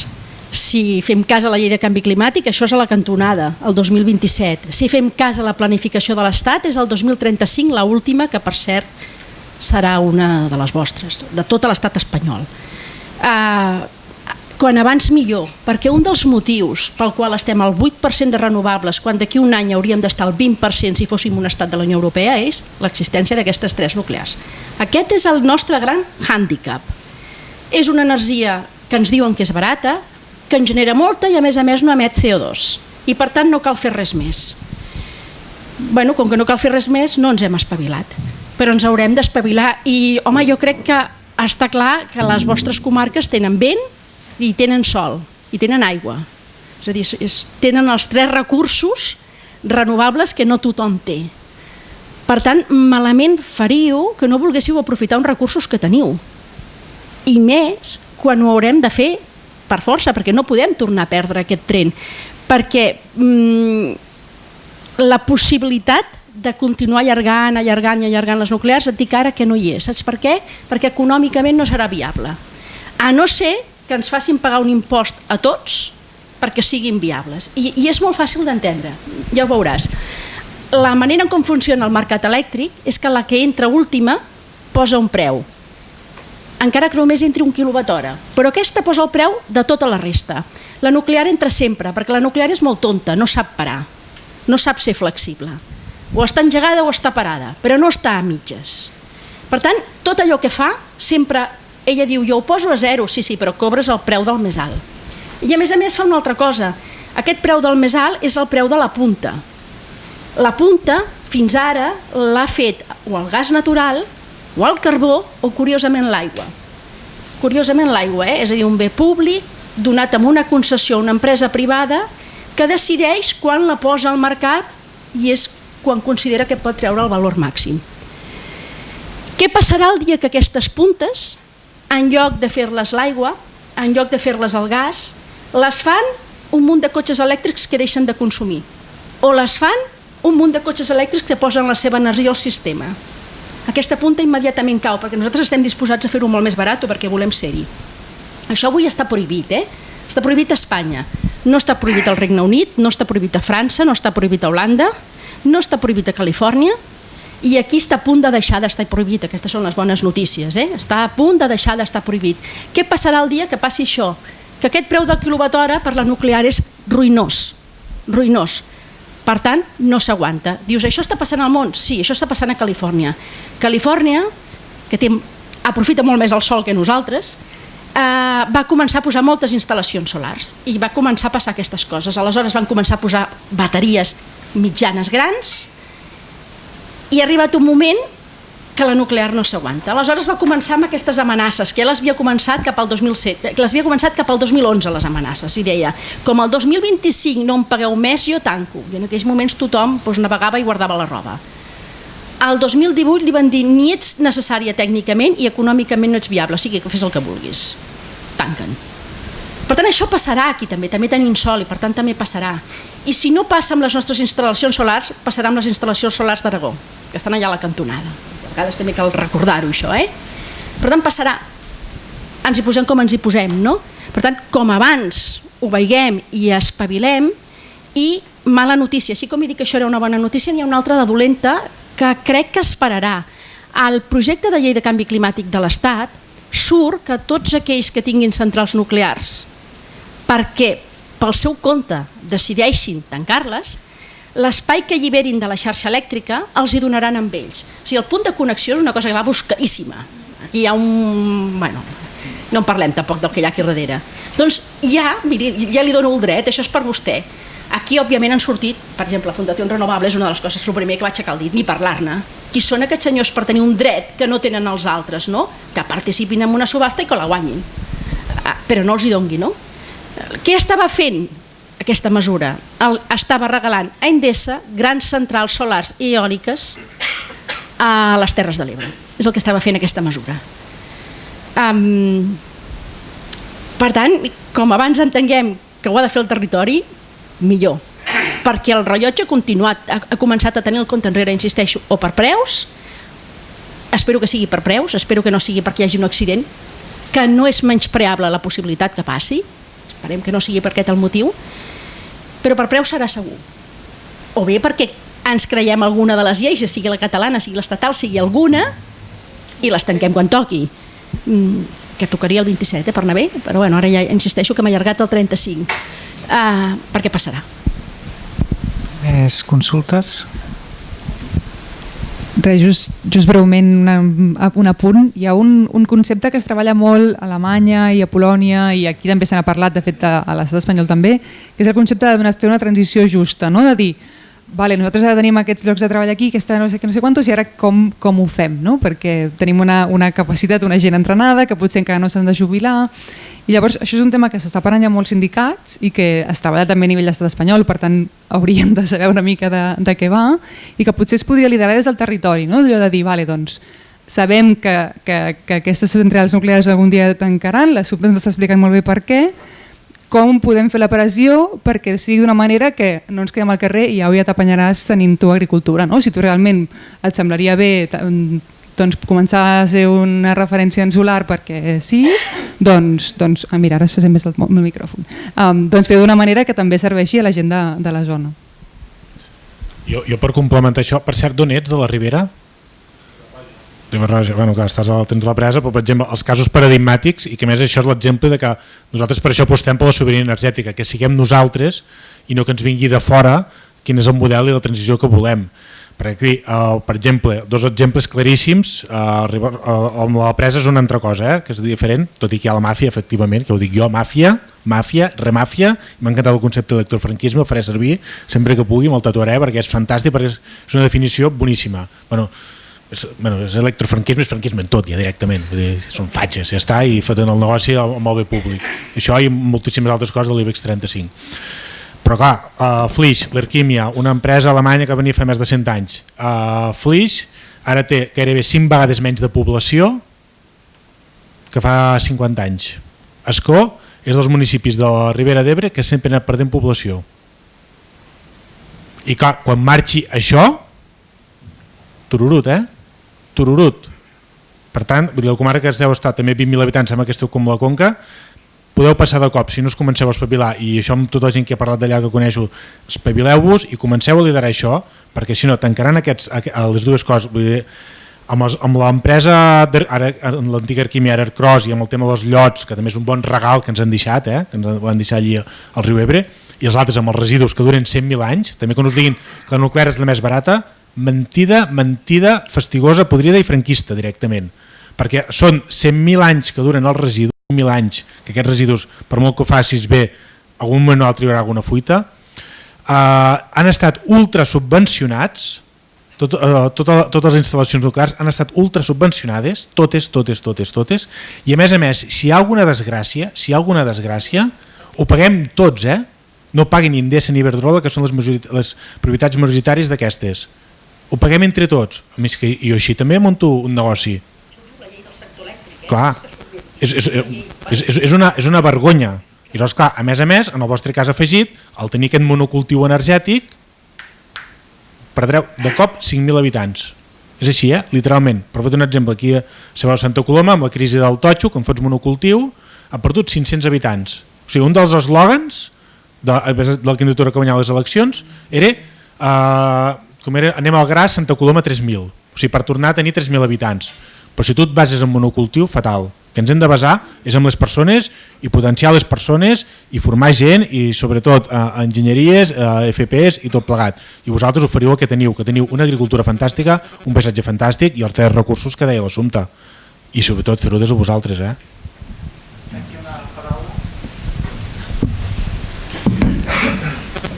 Bé, volia felicitar-vos per aquest debat que m'ha agradat molt i el Ferran ha dit que era soci de Som Energia. Jo puc demostrar per escrit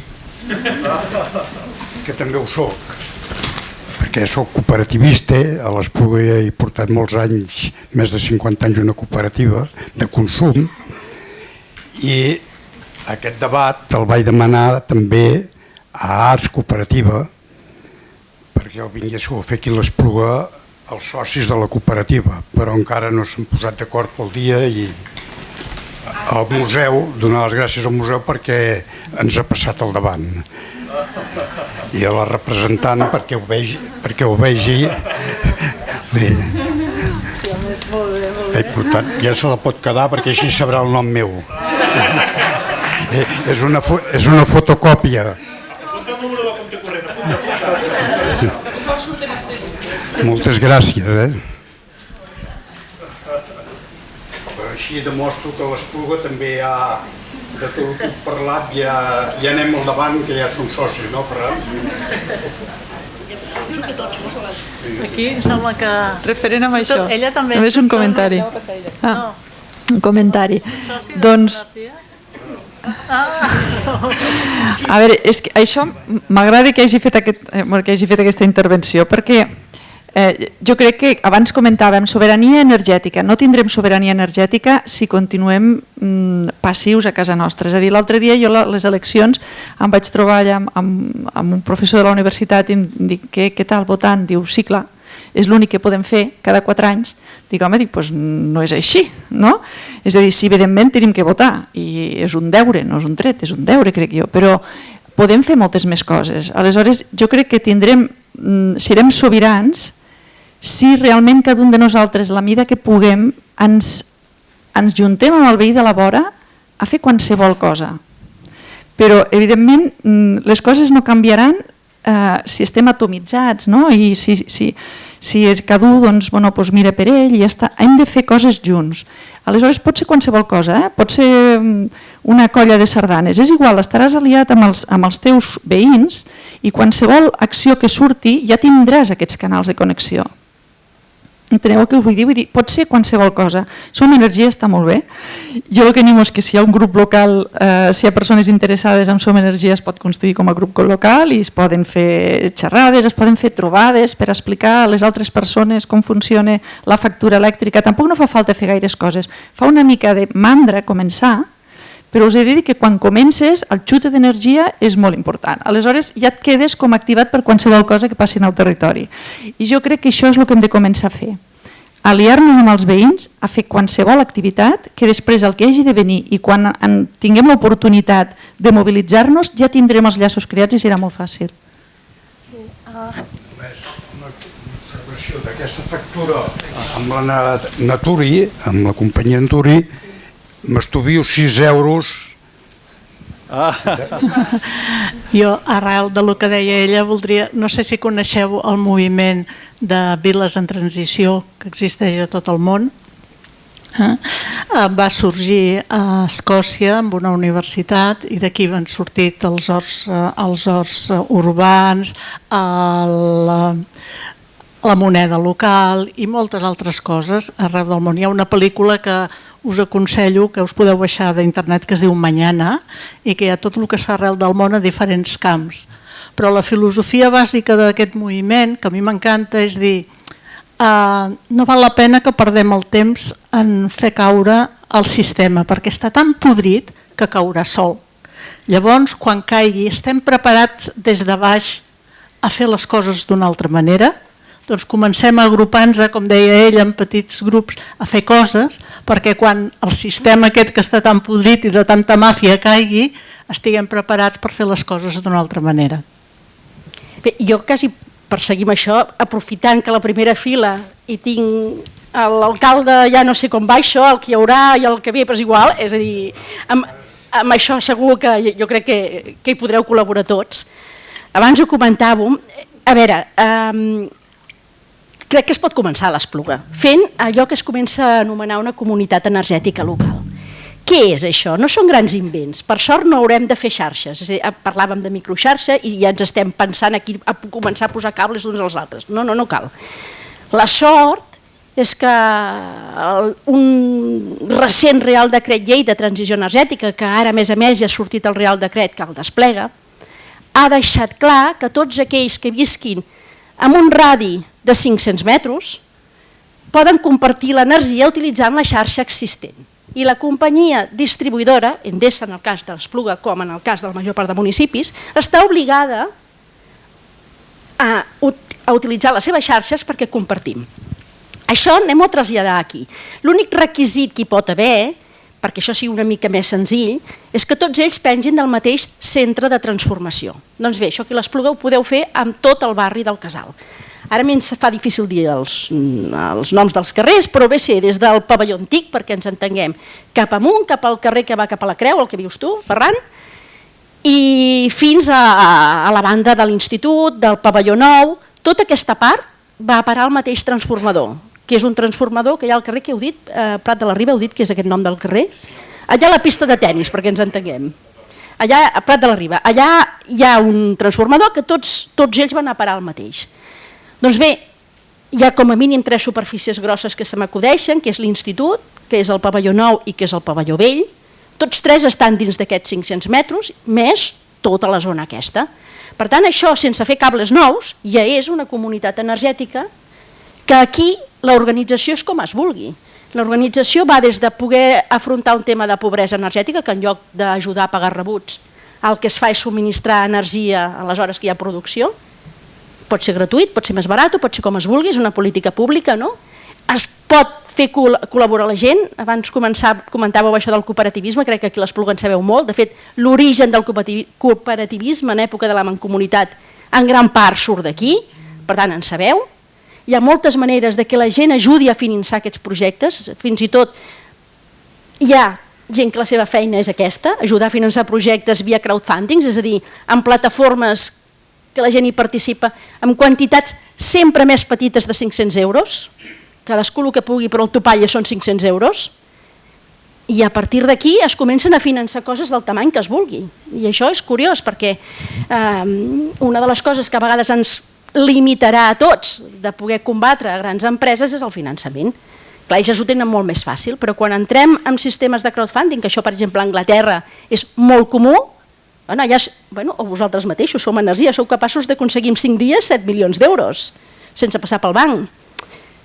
Vull dir que això està passant, no? Llavors aquí hi ha un projecte que és claríssim, un únic centre de transformació, 3 edificis que tenen superfícies per ocupar més aigua que podria estar al terra, si convé, que també. Un barri molt gros de l'Espluga que s'hi veu afectat, i això és una comunitat energètica relativament senzilla, perquè a més, si és de menys de 100 quilowatts, que això és de menys de 100 quilowatts, és que no calen ni permisos estranys de ningú, perquè la companyia està obligada per sota de 100 quilowatts. Per tant, estem començant a veure coses que no ens les podíem ni imaginar, i aquest és un projecte possible. Un exemple, a Viladamat, que és un exemple, Viladamat, que és un municipi de micropoble de l'Alt Empordà, van posar plaques al teulat de l'Ajuntament amb participació dels veïns, mínim 300, màxim 500, i els regidors es van reservar al final per acabar de posar-hi el que faltava. Doncs no van poder posar-hi ni un cèntim perquè es va quedar cobert. Sí. Hola.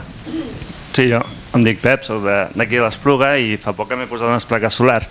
M'ha agradat ara que ja es comenci a parlar del tema del Real Decret, perquè segurament aquí la majoria de gent el fet de fer una inversió a casa seva amb unes plaques solars i de més, el desconeixement fa que la gent no faci això. Tothom havia sentit a parlar, l'ha comentat aquesta senyora, del tema de l'impuesto del sol, és una cosa que ens va portar el PP i tothom ens va posar la por al cos a l'hora de posar unes plaques solars a casa perquè ens pensàvem que era il·legal, que no podíem estar connectats a la red, que ens havíem de ser autosuficients i quin cost tindria això. Llavors ara, amb el nou Real Decret que es va aprovar fa cosa d'un mes, doncs ja ens permet l'autoconsum. I no sé, jo em trobo molta gent que em pregunta, escolta, i això de les plaques solars com funciona? La gent té desconeixement, no sap com funciona, de que tu et puguis posar unes plaques solars i ara amb el nou Real Decret doncs, el fet de que tu puguis produir una energia que no consumeixes perquè durant el dia no estàs a casa, aquesta energia se la queda una distribuïdora i després t'ha de compensar tornant-te l'energia que tu has donat. Més o menys és així, no? Sí, el que passa és que el preu al que te la paguen és ridícul. Bueno, això és el que s'ha d'acabar de regular, tinc entès. No, això ara ja ho podeu veure. Fa 15 dies que es pot veure, entres a la web de Red Elèctrica i només entrar, hi ha una casella que posa autoconsum, entres allà i veuràs que cada dia a les 8:20 de la tarda et diuen, les 24 hores després, a quina hora et pagaran els excedents solars que tinguis. Et donen la quantitat hora per hora, perquè ja saps que això va hora per hora. I la mateixa gràfica et diu el preu que et costaria carregar el cotxe elèctric també hora per hora a la tarifa Supervall, que és la tarifa més barata per carregar. I veus que amb el que et pagaran d'excedents, si carreguessis, és molt menys que quan carregues el teu cotxe amb la tarifa Supervall a la nit. Molt menys, per tant et paguen molt poc. I aquí ve aquella gràcia de tot allò que no posis a la xarxa és un guany, que li comparteixes amb la resta de gent o que tu emmagatzemes, perquè el diferencial és brutal. Per això, quan diuen que el cotxe elèctric ens mourem tant, no. Perquè imagina que tu dius, ostres, si ara jo vaig a treballar en bicicleta, en transport públic, i deixo el cotxe allà aparcat, a peu, si pots, aquell horari solar que tu estaries cobrant excedents, els emmagatzemes. A una tarifa que és molt millor que no el que tu fas a les nits, és a dir, de fet tu ja ho estàs fent, és a dir, tu pagues més per carregar a la nit que no pas ells et donen a tu pels excedents diürns. Per tant, és molt més interessant sempre emmagatzemar o compartir que no pas vendre excedents. Aquesta era una petita trampa, és a dir, ara tots estem contents i enganyats, també amb el tema de la venda d'excedents. Cuidado perquè la quantitat és petitíssima. Llavors va molt bé veure-ho cada dia, el que et costarà i el que et donaran, no? I dius, bueno, pel que em donaran, molt millor que emmagatzemi. I d'aquesta manera el cotxe no serveix sempre per moure's. Però no es tracta de vendre el llum, es tracta de que te'l compensin tornant-te els quilowatts. No, jo no parlo de... Llavors aquest no ha de ser el motiu pel qual ho fas, perquè així no... No, es tracta de que tu dones uns quilowatts, perquè ara tots els comptadors digitals són bidireccionals i compten tant la llum que tu consumeixes de la xarxa com la llum que tu dones a la xarxa. Llavors es tracta de compensar a final de mes els quilowatts produïts amb els consumits. Si n'has consumit més... No és un balanç net, això que estàs dient és el balanç net. El que es fa a Espanya és balanç net de la factura, que és diferent. Per això et deia que cada hora li posen un preu. Quina companyia ho fa? No, totes. No, en aquest moment no totes. En aquests moments només aquelles, les comercialitzadores que estan sotmeses al preu regulat, al preu del preu voluntari del petit consumidor. De moment només aquestes. Les altres s'haurà de negociar amb cadascuna d'elles i aquesta és la que cada dia surt al preu al qual et compraran l'energia. Per tant, tu ja ho saps, el dia abans, home, a les 12 de demà me'l compraran amb un preu tan ridícul respecte a el que em costa a mi que emmagatzemo. Però hi ha, o sigui, al nou decret hi ha diferents maneres de tu adaptar-te al decret. Una és aquesta, venent els seus excedents, i l'altra és que et compensin per no. No, aquesta que et dic és la de compensació, aquesta no és la de venent, aquesta és la de compensació, aquesta és el petit ciutadà que, insisteixo, té la tarifa del petit consumidor i que s'ha posat uns captadors a casa i que l'únic que ha de fer és un escrit i dir que jo vull compensar, res més, és aquesta. Ell es pensa que compensar... Sí, és el balanç. Normalment, exacte, quan entenem compensar pensem que si hem abocat 10 quilowatts ens en compensaran 10 i no. No, per això us deia contents i enganyats i quedem com a senyors. Bé, no sé si ja estem fora d'hora gairebé, tanquem aquí o si hi ha algú que té una cosa molt urgent a preguntar, si no ho feu ara quan ens movem, intercepteu mira, encara ha sortit. Doncs una cosa breu, si pot ser. Sí, només un apunt. Bona tarda. Era per saber la vostra opinió, el vostre parer sobre l'economia circular, que no ha sortit a la taula de debat. i que una miqueta va lligat en el dilema que teniu l'Assumpta i la Maria amb el creixement, que al final potser el progrés és encaminant, com sempre han fet els pagesos, a crear una economia circular amb un aport d'energia solar que al final és limitat per tot el planeta. Sí, correm el risc d'encetar... Tu vols respondre? Però de manera sintètica, perquè aquí correm el risc d'iniciar una altra hora de debat. No, és perquè m'agrada que facis aquesta pregunta, perquè m'estic especialitzant a fotre'm en tots els merders que hi pugui haver per transformar la societat. I doncs clar, ara anem a un model 100% renovable, 100% democràtic, però també anem a un model de residu zero. Això vol dir que s'ha acabat això d'usar i llançar, i s'ha acabat amb el tema que hi hagi residu que acabi o a l'abocador o a la incineradora. Per tant, tots els materials han de tenir una vida infinita, o sigui, l'ampolla de vidre ha de continuar infinitament, perquè és així, vull dir, de 100 quilos de vidre en fa 100 quilos de vidre.